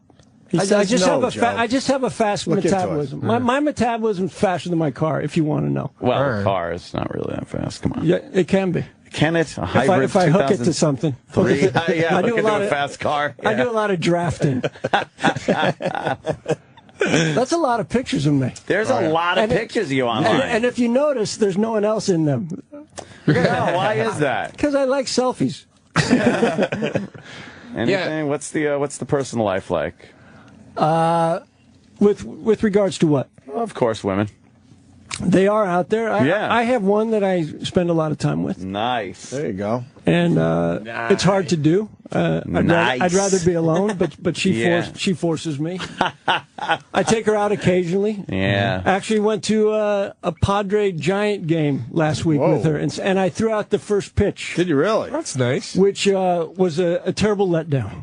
Oh, really? What happened? Why? You know, I wanted the mound. You know, I They didn't give you the mound. I used to pitch, so in my mind, I was like, I'll throw out such a fastball, they'll just leave me in. They're going to sign you. Yeah, right there. Like in my mind was, let me just show them what I got. What I have. And Sure. I did all the training, worked out, steroids for a week. I mean, I took everything that I was supposed to do, and then they wouldn't even give me the mound. They gave me 10 feet in front of the mound. They gave me a real... Jesus. They gave me... These are the things I complain about. They gave me a lighter ball. So I threw it a little hard. Now I need Tommy John surgery because I overdid that. Throwing out the first pitch. Wait, is that true? They give you a lighter ball? I don't know if they give everybody, but they have to give everyone. They wouldn't just give it to you. Here's the best part of this. Right. My girl's beautiful, and she was down on the field with me. We got there for batting practice. Every player on the Giants and Padres, I guess since they're in last place and out of the playoffs, they were just hitting on her. Oh, man. Relentless. To the point where they were giving her baseballs, gloves, bats. I mean, after I threw my first pitch, it looked like she was the trainer. It was just like she was opening a sporting goods store. I was like, baby, just give that back. It's like, listen, when a foul ball goes into the stands, the fans just jump on it. It's the same way when a beautiful girl lands on the field. Right. The players just dive on it. And it was, yeah. The best part was... That's upsetting. That's humiliating that they put you in front of the mound and give you a lighter ball. I know, like Betty White I got or mad, something. And I wanted the catcher to be in gear. I was like, put on some gear, man. I'm throwing heat. He's just like... And I threw it to him, and he didn't even catch it because he was looking at my girl. So now it looks like I throw a wild pitch. And here was the best part, and I shit you not. We had really great seats. Just close enough where the players could still throw shit to her. Yes. And one of the guys that was hitting on her hard came up to bat, smiled at her, hit a home run. No. I am not kidding. Oh, God. And it's for you, and she was quite excited about that. Then she noticed his picture on the Jumbotron. Wow, he's got blue eyes. And then I finally said, fine, I'll get you the jumbo dog. All right, you can get the big hot dog. It's like, that's all I can do. Don't these guys have any fucking respect? None. No, they're in last place. There's no respect. I think the first baseman actually went out on the field and then realized he'd given his glove to her. It's just like, can I just use it? Yeah. I'll give it back after the game. I need it. It was awesome. And they only gave me a jersey. I just wanted a cap. Right. I mean, where am I going to wear a jersey? Of course. Yeah, cap over jersey every time. So that was me throwing out the first pitch. I mean... Is it online somewhere? I hope not. Yeah. Like they said, you want a picture of this? I'm like, no. No. Why would I want a picture of me standing 10 feet from the mound, with the wiffle ball, basically. Handing the ball to the catcher. Handing it to him. And then the catcher gave the ball to my girl. It's like, aren't you supposed to at least hand it back to you? You gotta think they're over that whole thing. They don't want that first pitch crap anymore. Of course not. It used to be a special thing, and now they do it at every baseball game. Because I was from San Diego, and then they put me in some green room with the lady who was singing the national anthem. So I didn't know if I was supposed to sit down or stand up the whole time. Right. Because I don't know the rules. Listen, it was a rough day. But that sounds like very stressful. For Padres. Thank you for letting me throw out that first pitch. Give me the mound next time. But this is the stuff you got to do because you got the big TV show, The Test. Hey, listen, I did what I was supposed to do, and it was 100 Dog and Pony show. It was 100 degrees out, and I was still wearing this suit. Yeah. You must have been disappointed. Were you thinking about like how cool it would be on the mound? Fucking whipping a ball in there. I just told you, man. I planned. I'd been playing long ball. I'd been throwing. I'd used to pitch, so I was like, "This is my chance." I mean, I tried out for the Dodgers when I was younger, after college. Did you really? But I pulled a hammy. Jesus Christ! Oh yeah. So this was going to be my comeback. And part of me even wanted to just make a move to first and just like throw the ball to an empty first base. And now I wish I did, because everyone was like, oh, don't do that. It'll disrespect them. Really? Every player disrespected me. Yeah, fuck them. They're all trying to Exactly. Now my girl's, tweeting with the shortstop of the San Francisco Giants. You're in trouble. And by the way, you can. And he's the good-looking one. He knows who he is. You can grow I bet he's listening. you can grow a good pitcher mustache too. Yeah, dude. Yeah, but I got to wait till this show's done. That could be 10 years. Who's this really tall Who's broad? this? Oh, it's what's her name? Oh. What's her name from MTV? Oh, that's Daisy Fuentes. Daisy Fuentes. Oh, was that Daisy Fuentes? That was Daisy Fuentes. When girls walk past here, it's basically just like a peep show. Oh, You're looking out of the glass. We've had some good ones today, too. But they look in here like they're just looking at a zoo. Yeah, it's just which they are, really. Daisy Fuentes kept herself together. She looks great, huh? Yeah, she looks really good. If I'd had a baseball glove on me, I would have thrown it to her. Yeah. Those fucking sports guys are scumbags, though. They will just They're the worst. They don't even care. They really are the worst. She was like chum. She was like chum, and they were sharks. It was awesome. I was just... I was laughing. They don't care that the boyfriend's right there. More of them should get AIDS as a lesson. Wow. Not enough of these guys catch it. You really catch it, Joe. So you go from 0 to like kidding. 1,000. I was kidding. Listen, I haven't said much. Let me just shock the world. I'm like a sniper. You know what? I'm going to take out my commanding officer. Frag him. Yeah. Shrapnel's my nickname. Yeah, really, Joe? What the fuck? It was a joke. Right away, everybody's getting fucking fresh. Well, we're also talking to the guy but he punched a car last week. He's got some problems there. He might. Maybe we put you on the test. Yeah, no. What do you got going on that we can test? Thank you. I don't really want to get punched in the face by a chunky Puerto Rican woman. It's not something I'm up to doing this week. So what happened? Did you just go at a car? A guy pulled a real asshole move and got out of the car in front of me in the lane, like in front of a supermarket. So as opposed to hitting him, you thought it'd be easier to take the car out? No. I waited for him to come outside. I waited outside for him to come out of the supermarket. You tell your owner what you did to me, motherfucker. I waited outside for him, and I said... he waited. Isn't that's weird. Well, when you got a lot of free time, you wait. Most people think about... Was that a dig? I think that was a dig. No, I just meant you're passionate. Yeah. Look, I've been waiting for 40 years for a job. Joe, most people, they think about waiting, but by the time the guy comes back out, you're long gone. You finally go, Most people go, this is stupid. Why am I waiting for him? And you leave. But you did not. He caught me on a bad day. Okay. I had just turned, it was my birthday the week before. I get in a real funk around my birthday. I get very angry about being a year older. It's a lot of life reflection. Can I ask you what makes you angry? Do you feel that you didn't do enough that year? We'll be right back. No, Kirk. Oh, sorry. It's a new habit. You know what's funny? Opie, I'll tell you what's great. Like, whenever I'm talking to people now, if it's not going at the pace I like, I just say, we'll be right back. And then sometimes I don't come back. Yes. And they're like, what happened? I'm like, oh, sorry, bro, you got preempted. Right. Yeah. We moved on.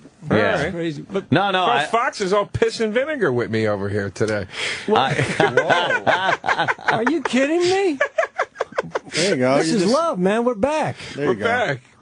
What were you going to say, Aaron? Nothing about you. Well, that is an anger issue there with the waiting. Yeah. Now, if you do something spur of the moment, it's the difference between first degree and second degree murder. Spur of the moment. We've all here's the thing. You were basically lying in wait. Yes. For that car. That's creepy. I didn't. That's serial killer shit. Yeah. Why am I sitting serial next to killer him? shit?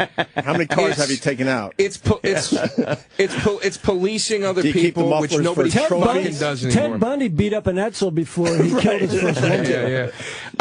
Here, I didn't wait to fucking fight the guy who punched his car. I waited to be like, dude, do you see what you did here? Like, why did you do this? Like, you what if you had a gun, Joe DeRosa?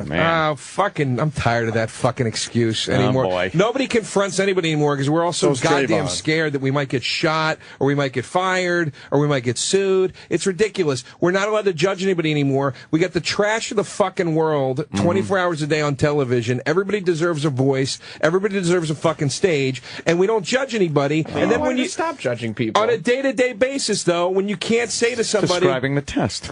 No, that's not what I apologize, Kirk Fox, that you have to sit through this today. No, this was one of the... I apologize to you. On a day-to-day... Suddenly I feel like I'm on the test. I'm just listening.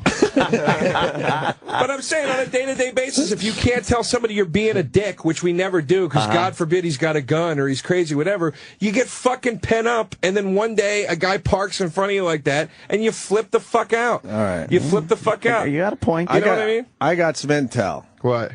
About the mustache. I got some intel about the mustache. So were you done? And I back you on most of that. Thank you. That was just white noise. You done? I appreciate that. I do. What? You done? You good? It wasn't white noise. It was an opinion. It was an opinion. Noise. Don't do the Opie thing because you got a guy that you don't see often. I love Kirk now. Fox. Listen to me. I'm sorry. I didn't mean to disrespect you. Let's fight.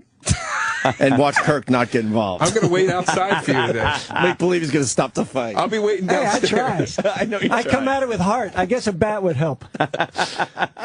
Tell me about the mustache. You got intel? There is intel about the mustache. Who is producing this show, The Test? Do you know? Do I know who my boss is? It is Jay McGraw. Is he related to someone named Dr. Phil? I believe Dr. Phil is his father. Is his father? Mm-hmm. And you believe that there's intel there's not enough. There's too many mustaches. That's the intel. That's what the you intel think. is that Dr. Phil's son is producing the show. And doesn't want Kirk any Fox more mustaches to take away from the mustache of his dad. Because that's kind of a trademark. That's right. That is insane. Yeah, it makes sense. That's good intel. No, I'm not saying it's bad intel. Now, when you I'm say saying it's intel, is that good that intel? can't be a reason. Let me see. That can't be the reason. Let me You see if should this lock guy. up back hair. All right, And then, no one else can have back hair. Bring back the soul patch. Yeah, something like that. It's not coming from CNN. It's coming from the Germ Freak. Okay. But he's got some cred. The Germ Freak's got some cred. He writes. Did someone really say this? The show is produced by Dr. Phil's son. Right. He was told to shave his mustache so he would not look like Dr. Phil. You don't look like Dr. Phil. Not even you would have to close. shave your head. It's terrific intel. That's what I'm saying. That's crazy. good intel, right? Terrific. I mean, it's funny to me. I don't believe it's true. Okay. That can't be I true. think we shaved the mustache because I looked a little creepy. I think it's that fact. Well, I thought you made up the point of. I agreed with your thing about the cop thing. Yeah. Like, I don't know. It looks suspicious or something. People take me a little more serious without the mustache. Yeah, no, it's perfect. Dude, it's perfect for this gig. I think. look like a TV host right now. The old pictures. You look like you were going to hop in a fucking El Dorado. The old pictures, I look like a guest. Yeah. Yes. Yeah. And now I look like the host. Now I think because you taped the show already, right? How many episodes did they give you? We've shot a whole year. We're still taping, but I've shot about 130. What are you talking about? Jesus Christ! I've shot 130 episodes of television. What? But we're still filming for the test. Yeah, this thing's on, baby. That's insane. Come on, that's impossible. How many do you got to do in a day? I was doing 4 shows a day, 3 days a week. You're kidding. And that's probably why I look like I'm not talking. I've run out of words. Jesus Christ. Wait, so this show's on for a year. So how many could they show in a year? 130? We're going to show more.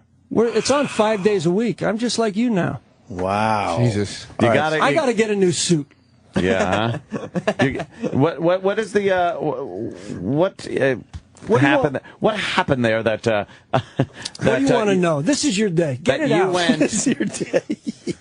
What was one of the things you had to do on the show that was like, you were like, wow, that is a fucked up one? Either a lie detector or DNA test. Yeah, where you were like, wow, that's a good one. I got to tell you, every story makes you think about everything. Yeah. I mean, the people are coming on. It's a pivotal point. Marriages are ending. Oh, man. Relationships are, I'm breaking up families. Or doing the Lord's work. Or listen, or I'm putting families back together. Wow. I mean, you're giving somebody an answer that they need to know. This is real. I was out of line with that age joke. You are. You're raining destruction down on fucking married people on this show. No, but so you go home with a heavy heart, Kirk Fox, because you realize A, the world is really a fucked up place, and B, you're responsible for some of this shit going down. No, let me tell you why I feel good when I go home. Okay. Because I feel that I'm trying to help. At the end of the day, I'm approaching each story with heart. It's like I'm not going in there to end it. If somebody finds out that someone's been cheating on them for 10 years, oh boy, maybe you shouldn't be married. If this guy is going to continue to cheat on you, maybe you deserve better. Tough love. And if a few punches connect, who are you? Who are you to say that shouldn't happen? Listen, what are you going to do? I heard Jerry Springer say the same thing once. Listen, I don't encourage the conflict, Opie. Of course. I mean, but it's there. I think this... And I squelch it quick. I have a strong security team. We're just fucking around. I know. I think the show is going to be it's going to be a hit. It's going to be a massive hit. It's going to be, right? Because you're taking all the elements, the reason why you watch the other shows. It's got courtroom elements. It's got Dwarf Jerry. It's got Hart. It's got Dr. Phil. It's got primordial dwarfs. Listen, well, you're taking all the shit that happens. No. You're taking all the shit that happens after the people on Judge Mathis get home. Exactly. And you're putting it on TV. You're like, fuck the preliminary bullshit. Joe, let's just get it on TV. Joe, you nailed it. Yeah. Because all the other shows, once you get the answer, show's over. Right. Yep. On our show, you get the answer. Now we have a couple more segments. What are we going to do with the answer? We have to fix this now. Yeah, it's not... We've destroyed it. Now let's fix it. The other show... Well, you're not destroying it. You're giving someone the truth. And if they're getting the truth, it can only make it better. What if you can't handle the truth? Well, then we have aftercare. So... okay. What's aftercare? What does that consist of? I mean, I know what it means. This consists of counseling, family counseling, drug treatment. I mean, I'm putting people in rehab that need it. That's I mean, this show has aftercare. If a guest needs something after the information, if it's too much, I'm giving them aftercare. It was invented for as long as they need it. It was invented so the hosts don't go home and hang themselves from all the sadness they see every day. But I do have tinnitus. Tinnitus. My ears have been ringing since this started. I'm sorry. You're going to need aftercare after the show. Yeah. And I hope it stops. I don't know if it's just there's been a nice constant ringing. I'm just waiting for someone to answer it because it's driving me bonkers. Do you pay for abortions if the woman has if she's pregnant and doesn't want to have someone's baby, she finds out it's somebody's? Maybe if she'll do it on the show. That would be good. Nice. Yeah. Well, we're being told that you got to go. You're doing a lot of press. I guess, huh? So then let me. E-Rock, he's got to go? Yeah. We're just getting started here. He has to go do Cosmo. We're just getting... All right. All right, listen, I'll come back and we'll do it again. Yeah, definitely, Kirk Fox. At Kirk Fox. That's my... At Kirk Fox on Twitter. He's a good one on Twitter. Yeah? You know, I like to tweet. You love this. You look at the What's not to love? bromance that's going on between you two. We hit it off in L.A. I didn't know him, he didn't know me, and we just fucking hit it off. You guys got a love going on. Why wouldn't we? You get two guys with this much power, this much raw sexuality. They got to. Who else are they going to talk to? Two men. No one else knows what we go through. That's right. Have you seen some of the photos he takes? Some of the bridge work under some of the tunnels. This guy's got an eye also. I've seen everything. This guy. There is a soft poetic flower inside of that man. Well, sure. That he buries. Yeah, but you never water it. You're trying to kill the guy. I tried to water this flower for years. They're fighting for Opie's life. I know, that's crazy. All right, well, listen. It's kind of nice. I enjoyed my... No, that's not what I was doing. How long did it take for you to get my phone number? Kirk Fox, 1 day. What the fuck? 4 or 5 hours. Fucking eat me. He gave me blow me. He gave me suck my dick. You gave me your number right off the bat. Fuck you. Jesus. Fuck you. What are you, Ceelo? Holy shit! It sounds like you're about to. Sounds like you're about to beat up a car. I know what you're fucking doing. I know what you're doing. The only reason you know is because Bill Burr told you what I do. No. He gave away my fucking secrets. I figured it out. This is when I knew what you do. I figured it out the third time I was ever in. The third time I ever did the show, nobody was on. It's just me and you.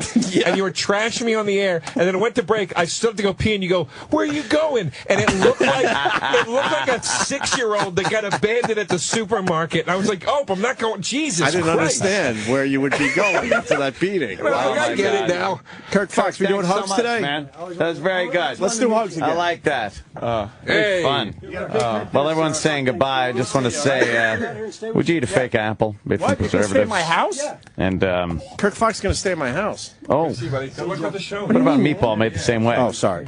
Like most people, you want to be able to pronounce the ingredients that go into your food, right? Yes. If you cook at home, use real fresh ingredients. If you don't have time to cook from scratch, oh boy, Mama Mancini's meatballs. Good job. That's the answer for you. Mama Mancini starts with 100% USDA graded domestic beef for their meatballs and all natural ingredients like genuine pecorino romano cheese, onions, parsley, big breadcrumbs, eggs, a little salt and pepper, real ingredients. That's it.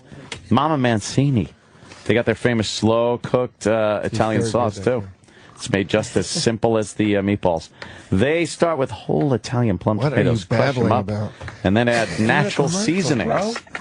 Mama Mancini's adds meatballs to their simmering, slow-cooked sauce for the perfect combination of flavors. Since 1921, Mama Mancini's never veered from Grandma Mancini's original recipe. Real ingredients just taste better. Mama Mancini's slow-cooked Italian sauce and meatballs, now available at your local supermarket. I'm unflappable. Can we just eat one? I know, right? Bring in some. Talk about it. Let's Are they eat coming one. in? Maybe next week. Really? Monday?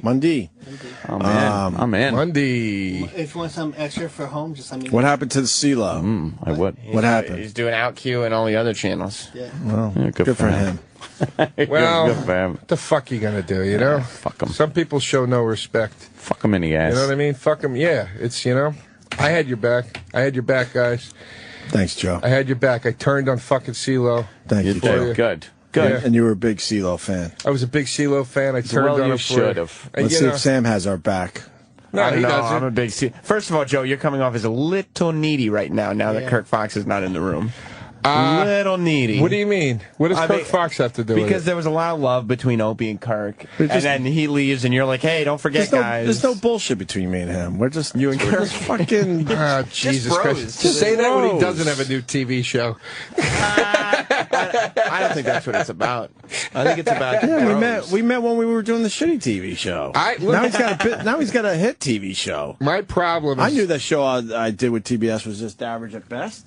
But I met a pal. My problem I met a new pal. Yeah, you did. Whoa! What happened? Oh, boy. What's the matter? He looks pretty geeky. He doesn't look... In the pictures online, he doesn't look like that at all. I liked it. I thought he looked good. I think that's as big a change as if he was like a criminal and had to be on the run. He would get away with that. He'd still get away with it. I think so. Yeah. He's like, oh boy, he's very different for this gig. It isn't now. Do you miss his mustache? Aw. I miss the mustache. I mean, because you like he's one of the only guys that could pull off a mustache. You like him more rugged? Yeah. I like him a little more rugged. Yeah, the mustache. A little 5 is o'clock rugged. shadow action. Oh yeah. And you didn't I mind just the learned tickle? something today. You didn't mind the tickle of the mustache on your upper lip? Oh boy, he really wants to go down this road. He's implying. Does he really want to go down this road? He's saying you kiss boys. If I could Does he say really want to go down? what he's implying, You got a lot That of they history, kissed. sir. Look, Yeah. I know I want to suck saying? a girl's dick. Look, you know, that's. I'm at terms with it. I'm at terms with it. I also realized that nothing is nailed down in this place. Look at it. I almost... oh shit, Jesus. They don't even nail the shit down in here. Fucking ridiculous. It's like a Kia. The fuck do you got to do to have a goddamn I don't know. good studio. nailed down studio? All right, so we got to go home. I got Yeah, we got to get, and then you got another gig. You're gonna be fine. you'll be right here with Sam Roberts. Good. In the capable hands of Sam Roberts. I know. I got you, Joe. Look, I look forward to it. I got to go. I got a home visit today. What's that mean? Home visit. I don't know. Oh, a home. What is a home Like a visit? home invasion? My kid is starting school. He's barely 3. He's a little over 3, and they have a home visit before he starts his schooling. What? Yeah. Dude, it is so That's what. Thank you, Joe. fucking intrusive anymore. Yes. It is ridiculous. First of all, we didn't start school until 5. They're like, why is he starting at 3? I'm like, because that's what they do now. What? Yeah. Well, what? Yeah, He'll be like 3.5 by the time. Why do they got to go to your house for? I don't It's none of know. their business, quite frankly. One of the teachers is coming over and checking out our house for 15 minutes. What the fuck is that about? So they got to make sure you're the right type of people. No, he's already in. We had to apply. No, so if Donations. the kids... And I'm not... And we didn't apply for some fancy... This was regular schooling. You have to apply in Manhattan. Yeah, it's to get the lay of the land of your house, so if the kid comes in fucked up, they know what you're doing at home. Exactly. Seriously. That's exactly it. They'll write some shit down. They probably have it all on a scale, like, okay, that's a 2, this is a 4, this is 3. They put it in a computer, and you fucking spits out some fucking profile on your kid. Like, you know what the fuck those teachers are going to do. Who are they to judge you? It should be the other way around. We should go to their house and see if there's a bong laying around. They'll be in school and be like, okay, we know we could put this kid in a group. Right. But this kid here, we went to his house. Oh, my God, he's a fucking animal. We got to keep him. We got to keep him away. Like, they know, based on what they see in the house, how they can treat the kid at the school. All an elaborate... I love the jokes, man, because they're terrific, but what is this really about? It is all an elaborate... Come on. It's just a more elaborate way for them to continue to pass the buck and take zero responsibility for the services you pay for and that they provide. That's all it is. They want to have a fucking record, so if anything goes wrong, they can blame it on you. It's not their fucking fault. You know when you take your vehicle into a parking garage and they do the walk around? See if there's any dings in it? Yeah. Things like that. They want to see if your kid's dinged up first. Yeah. You want to guess how much it's going to cost to send my kid to school at 3 and 4 months old? Oh, my 15 God. to 20. Dollars, I would hope. Nothing. How much? 20.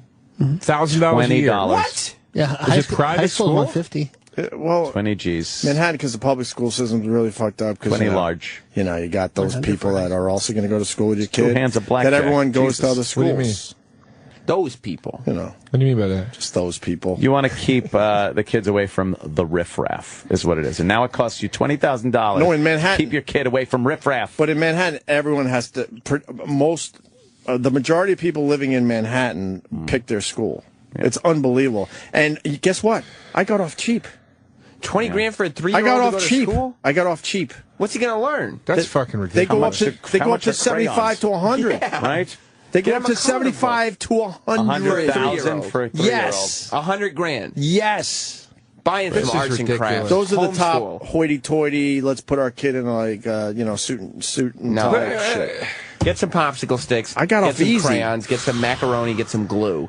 You'll be fine. Yeah. I got off easy. Yeah. You know that was like you telling me that the information was literally the realization that I'm never going to have a family. Yeah. As soon as you just said that, I was like, oh, I'll never have a family. I can't. I don't know if I would ever be able to afford You gotta an move to, additional like, fucking 20 grand Oklahoma. a year. Just don't live in a city. Yeah. Dude, Joe, I got 2 kids. I got to for work. I got 2 to kids. Montana. Trains. Yeah. Fast forward a couple of years, I'm going to be up to 40 G's a year just for that. Yeah. But you got money.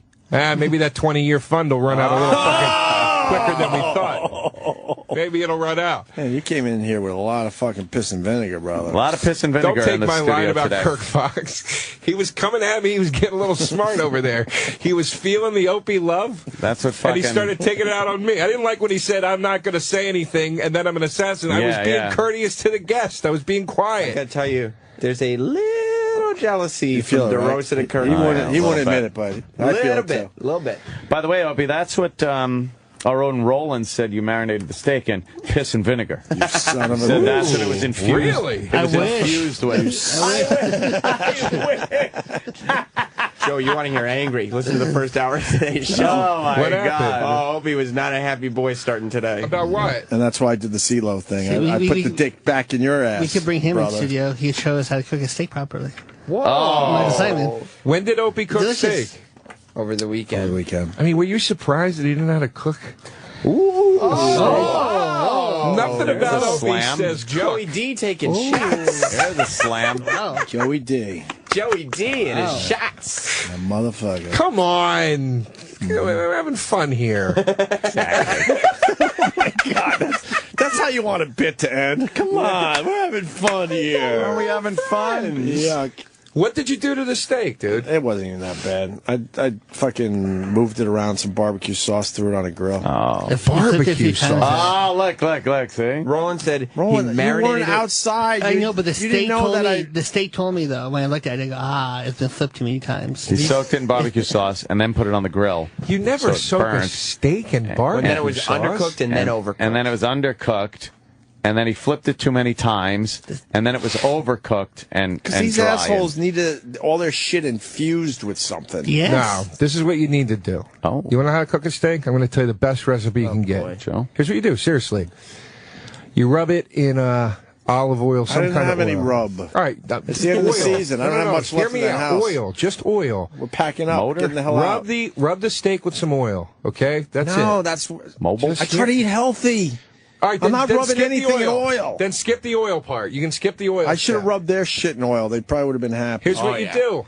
Yes, Here's what you do. You skip the oil step. Infuse. You salt.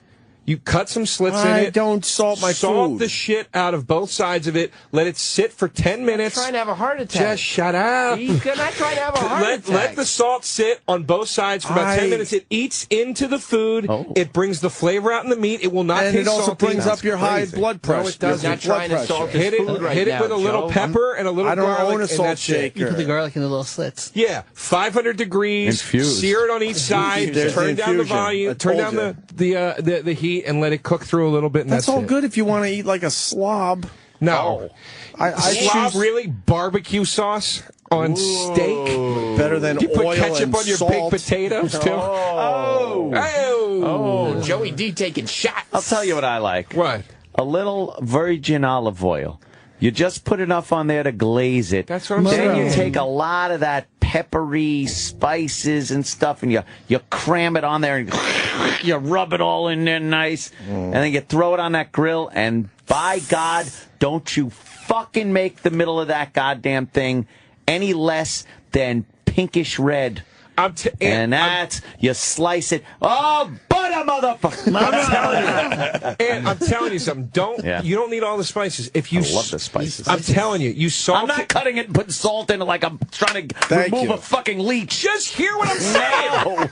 It's with me. We try to eat healthy. Sides, pepper and garlic. That's all you need out of those spices. I'm telling you. I don't like that salt idea. Thank you. That's frightening me. Or you the Himalayan salt. It's how they do it in the steakhouses. That's how they do it in the steakhouses. You're getting a high sodium content. No, it eats into the No, meat. it doesn't. Where does the sodium go? That's what It disappears? What do you think's in that rub that you love so much? You know how high in sodium that shit is? It's the same it all thing. depends on what rub you get. That's right. You get a peppery rub. What do you use, a Montreal seasoning? Exactly. Yeah, exactly. Some adobo seasoning. I'm sorry, Iron Chef. I apologize. You're fucking mummifying your steak. Put salt in it. I'm telling you. And leave the organs in a jar by the barbecue so we could take it up to heaven with it. What are you doing? Yeah, this guy doesn't think the salt's... Wrap it in gauze. This guy thinks that the salt's still not in there. Not in there. Yeah, where does it go? Where does it go, Joe? It brings out the flavor. It brings out the flavor because the salt's still in it. It's the same amount of salt that you're getting in that steak rub. goes, No, you're talking about now that he salted me, I'm gonna allow it to feel some of my cutting slices, flavor. filling them up with salt. The meat absorbs the salt and You're then right, it guys. just disappears. That's because Joe's by nature. Joe just likes rubbing salt into wounds. So he cuts the fucking steak and rubs it in and then make sure you give it a good helping of fucking insult. I resent these comments.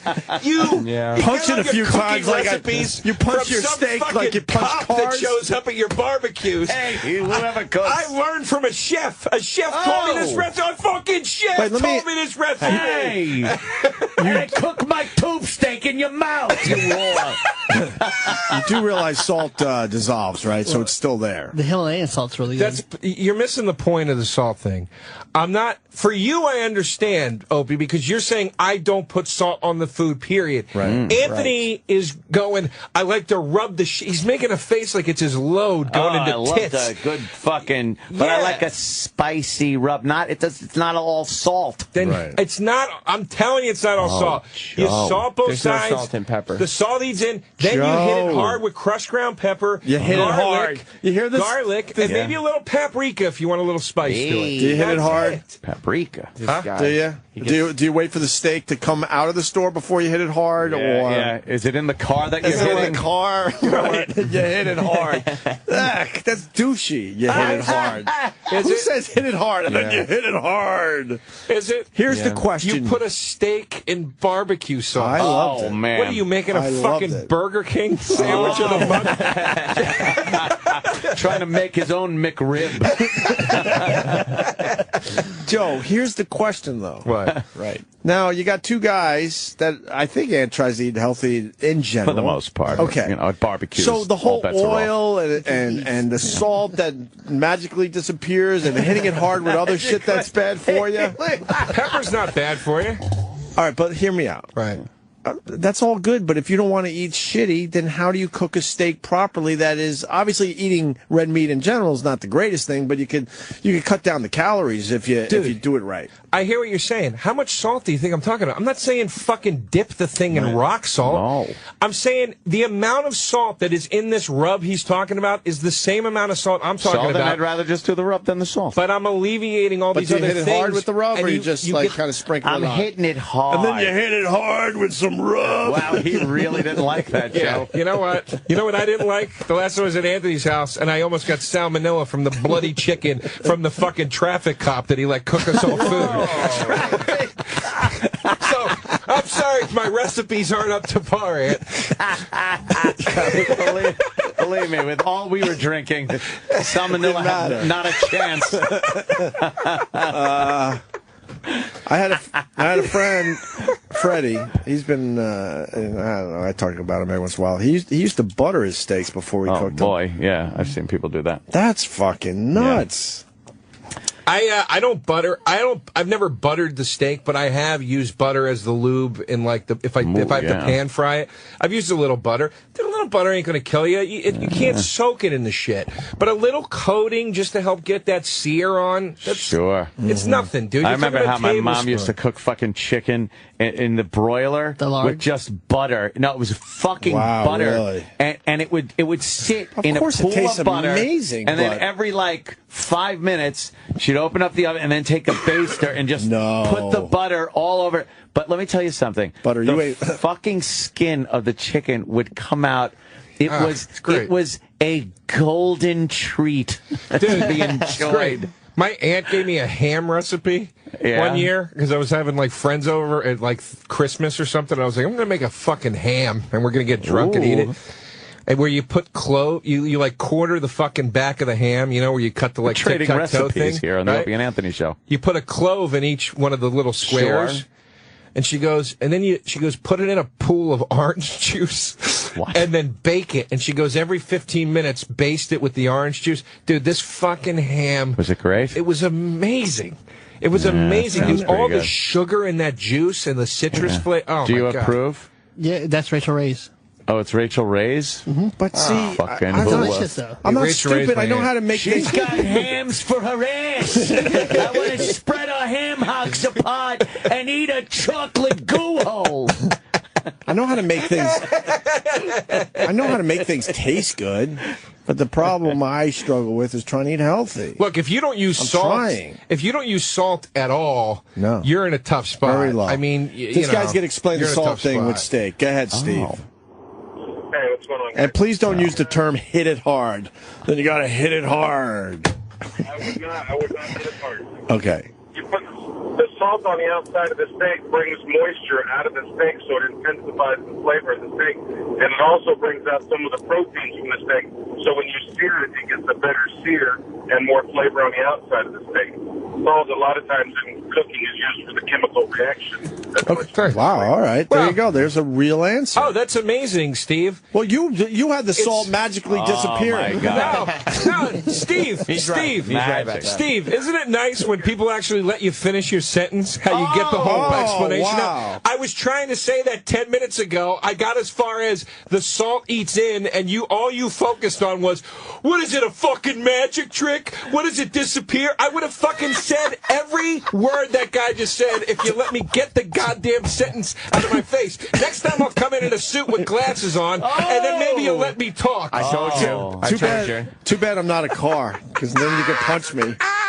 You're hitting me with my soft psycho spot. You're right. It was a fucking crazy thing to do. I fully admit it. My mom told me I made her sick to her stomach.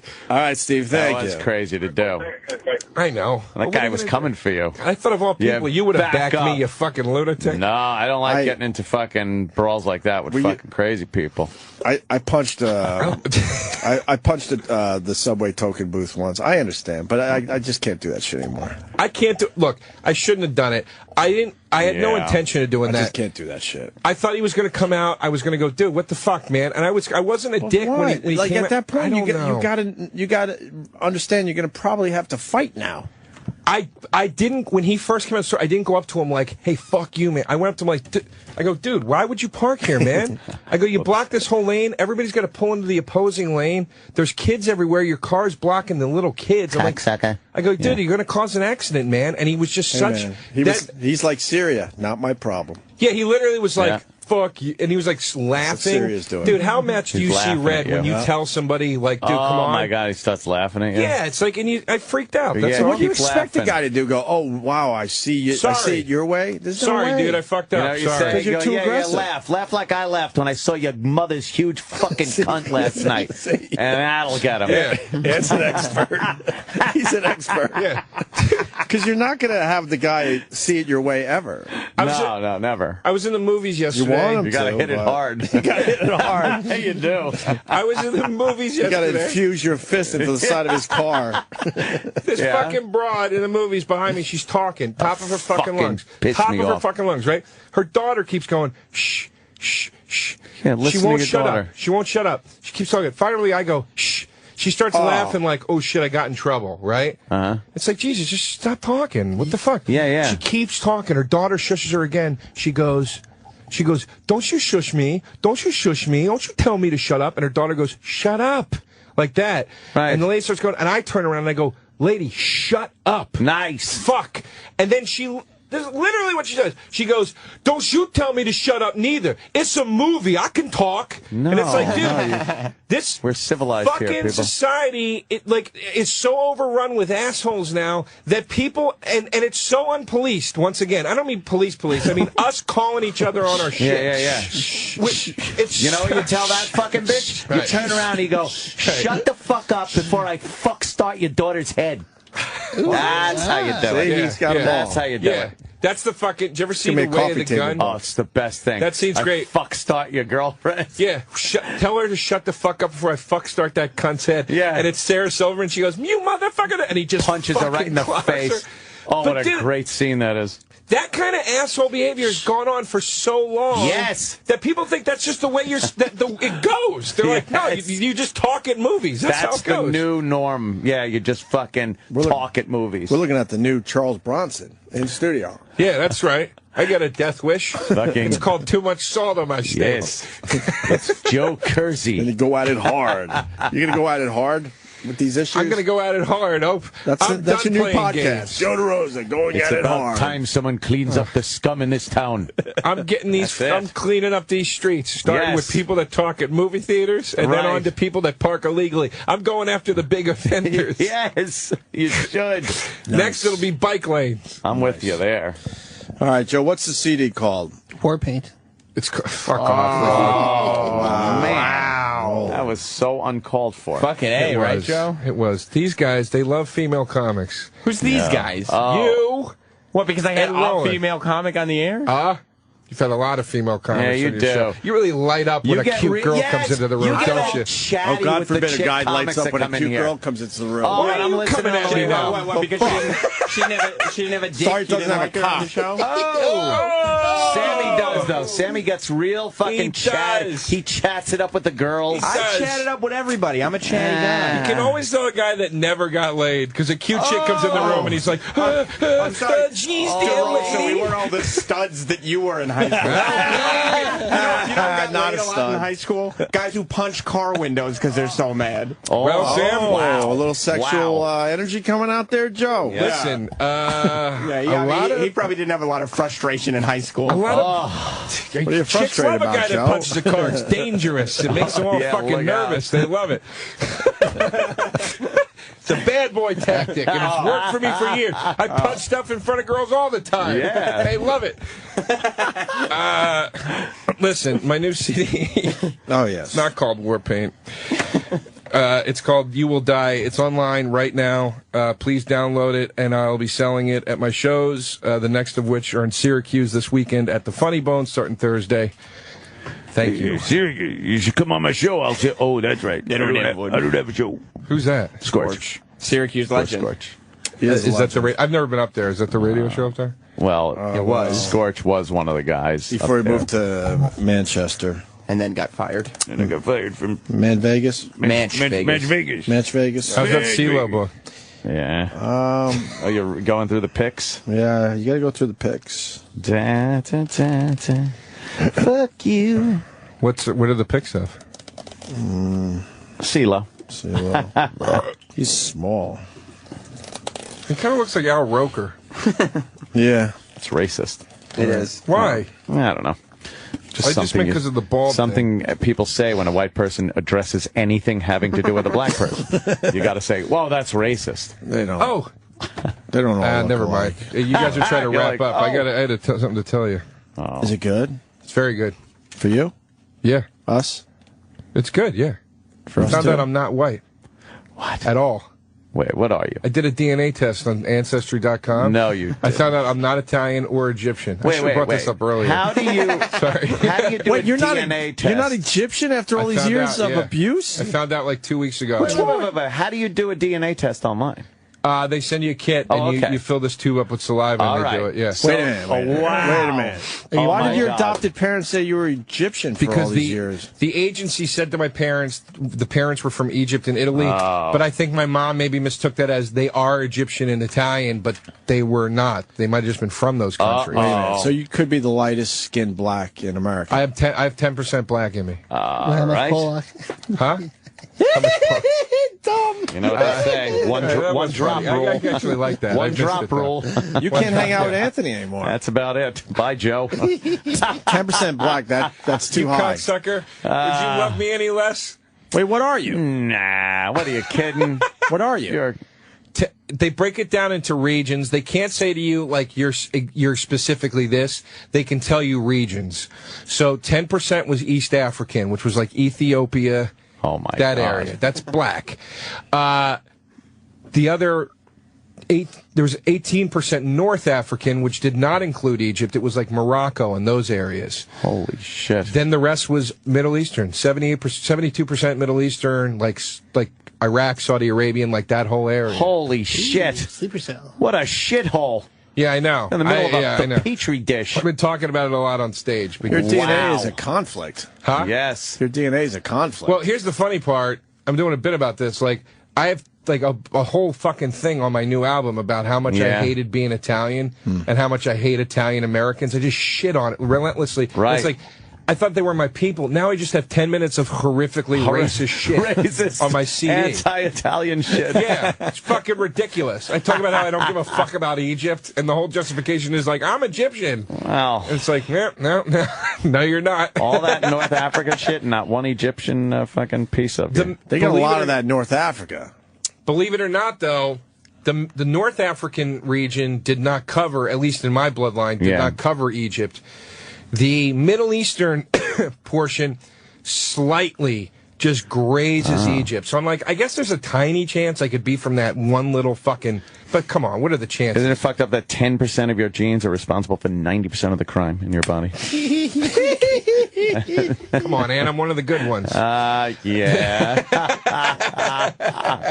Wow. You held that info back until 10:30? I wasn't even holding it back. I just didn't think of it for some reason until you made the black comment. Are you going to get along better with Keith Robinson now? Oh, Keith is reveling in it. Is he? He's like, I like it. You're no better than any of us. Is he calling you a nigga? He has called me that word with the hard R on it. Oh, yeah. He has. Yeah. Wow. I thought he'd be more like, bro, and he's fucking homeboy. Thrilled. Yeah. Thrilled. Really? Yeah. I made some gay joke to him the other day, and he goes, so what? What are you, a homophobe? And I go, that is the first quality of your people that I adopted, was extreme homophobia. Oh, shit. Wow. Well, congratulations. Yeah, so you can find me at Ant's Next Barbecue. I'll be serving everybody. Yes. Oh, and, boy. Hey. Boy. Please, come here. That's great. Cool, man. Yeah, whatever. Nice. What are you going to do? It's exotic. Now we understand the anger. Come on, slap me 5. Now we understand the hang. Slap me 5. Nigga side. I turned my hand What was that? over. What does that mean? That's the old days. What does that mean? And as you're a kid, you would hold your hands out, right? And you go, yes, give me 5. Look aside. And you turn your hand because black people had the white palms. Everyone looked white this way. Tops of the skin, of the hand. So you go slap me 5, and then you turn your hand over. Look at Roland. That was what we said in racist Long Island growing up as kids. Yeah. We didn't know any better. And I have a feeling you would have said that anywhere you were born. We didn't know any better. We didn't know any better, Roland. That came with his birth certificate. certificate. And it's really changed now that you do know better. It was you know, what the kids did in the neighborhood. And that's how you also said eeny, meeny, miny, mo. There was no tiger you would catch him by the toe. Mm-hmm. Sure. Yeah, I've heard that. That's in Pulp Fiction when he says that. Yeah. Fuck. And then when there's a fight, right? A black person and a white person were fighting. You'd say fight, nigger and a white. That was like what you would chant. There was a lot of wow. As a kid, man. If the white doesn't win, we all jump in. Both races say that, but they flip it. Yeah, we never said that one. Obviously. We just were like, oh, the fight, you know, stuff like that. You never had the second part of that? No, we never. had the second part in the hardcore town of Maybe if we Centerport, Long knew Island. that second part, we wouldn't get our asses kicked constantly. No, you needed the like, second part. we all jump in. Oh. That's how that ends. No, I just thought it was, you know. Wow, really? Yeah. And you were the next town over. What happened? I don't know. Yeah, I don't know. All right, Joe. Joe? It's been a pleasure. My homeboy. We stayed late for you because you got CDs to sell. You know what? Roland likes to slap me 5. He just likes... He's crying. That's hilarious. He really enjoys that you trick the person. Yes. The trickery of turning your hand He over. does like a good trickery. I had a lovely time with you guys today. It was fun, man. Good seeing you great again. to see the both of you. Does Ceelo even know that we blew him off? Nah, I don't think so. No, he doesn't even have an idea, right? Nope. No, just say go this way. Well, that worked well. He wouldn't. Yeah, it's not going to affect him whatsoever. No. That sucks. Yep, you're not going to ruin his day. I wanted it to hurt a little. Nope. Well, he probably Didn't hurt didn't at all, hear huh? about it, though. He didn't even know he was going to do the show, so it's like it never happened to begin with. Who cares? Oh. Yeah. He didn't, if a guest booking gets canceled in the woods and no one's there to... Exactly like right. that, right? Something Exactly like that. Yeah, nice. We won't get food again. Like that. All right. How weird is this? Tim Sabian comes aboard. We do. We even go late now on the radio. It's crazy. You're going to credit that to Tim Sabian? Yeah, not the radio wizard. So how about all the early days when you kind of got out of here early? Whose fault? We never leave early.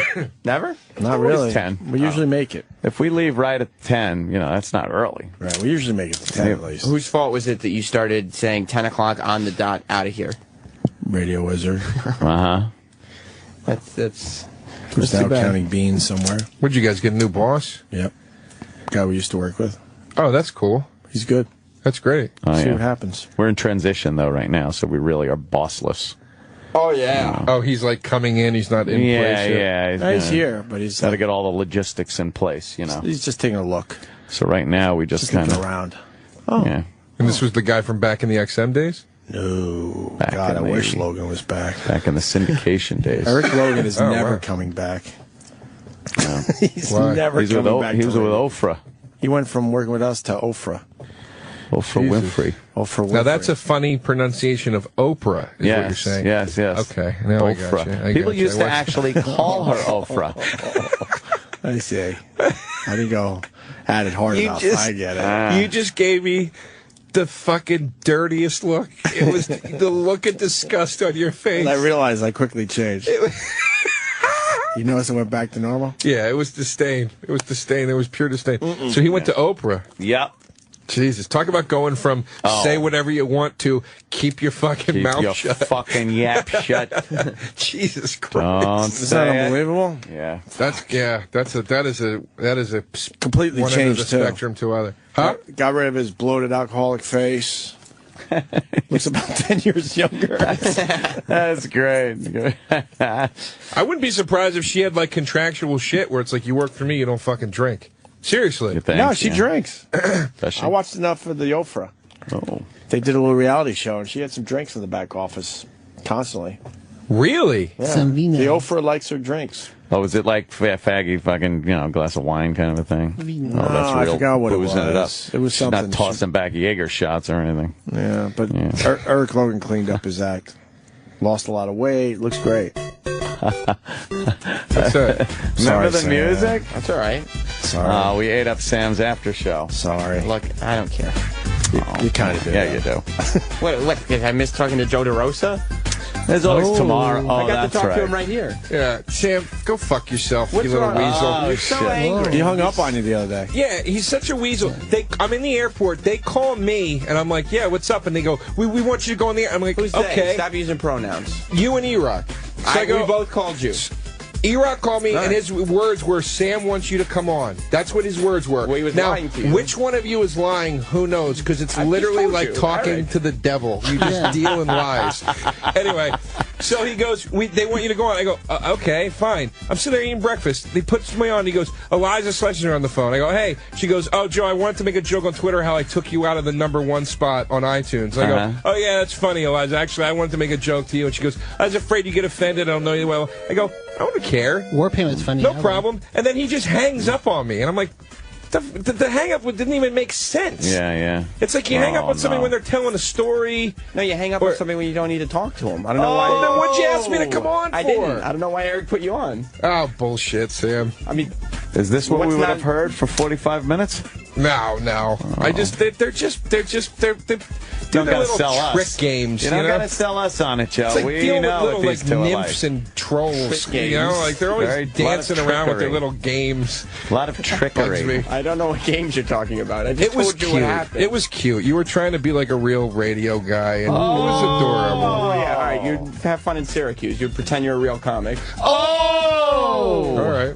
I will. It'll be fun. Last time somebody brought up your comic aptitude, you said they were fucking with your livelihood. Is that right? Oh, sorry. Yeah, when I was not myself because my mom was going through cancer. Yeah, sorry about that. Oh, man. Sorry I was a little on edge during that time period.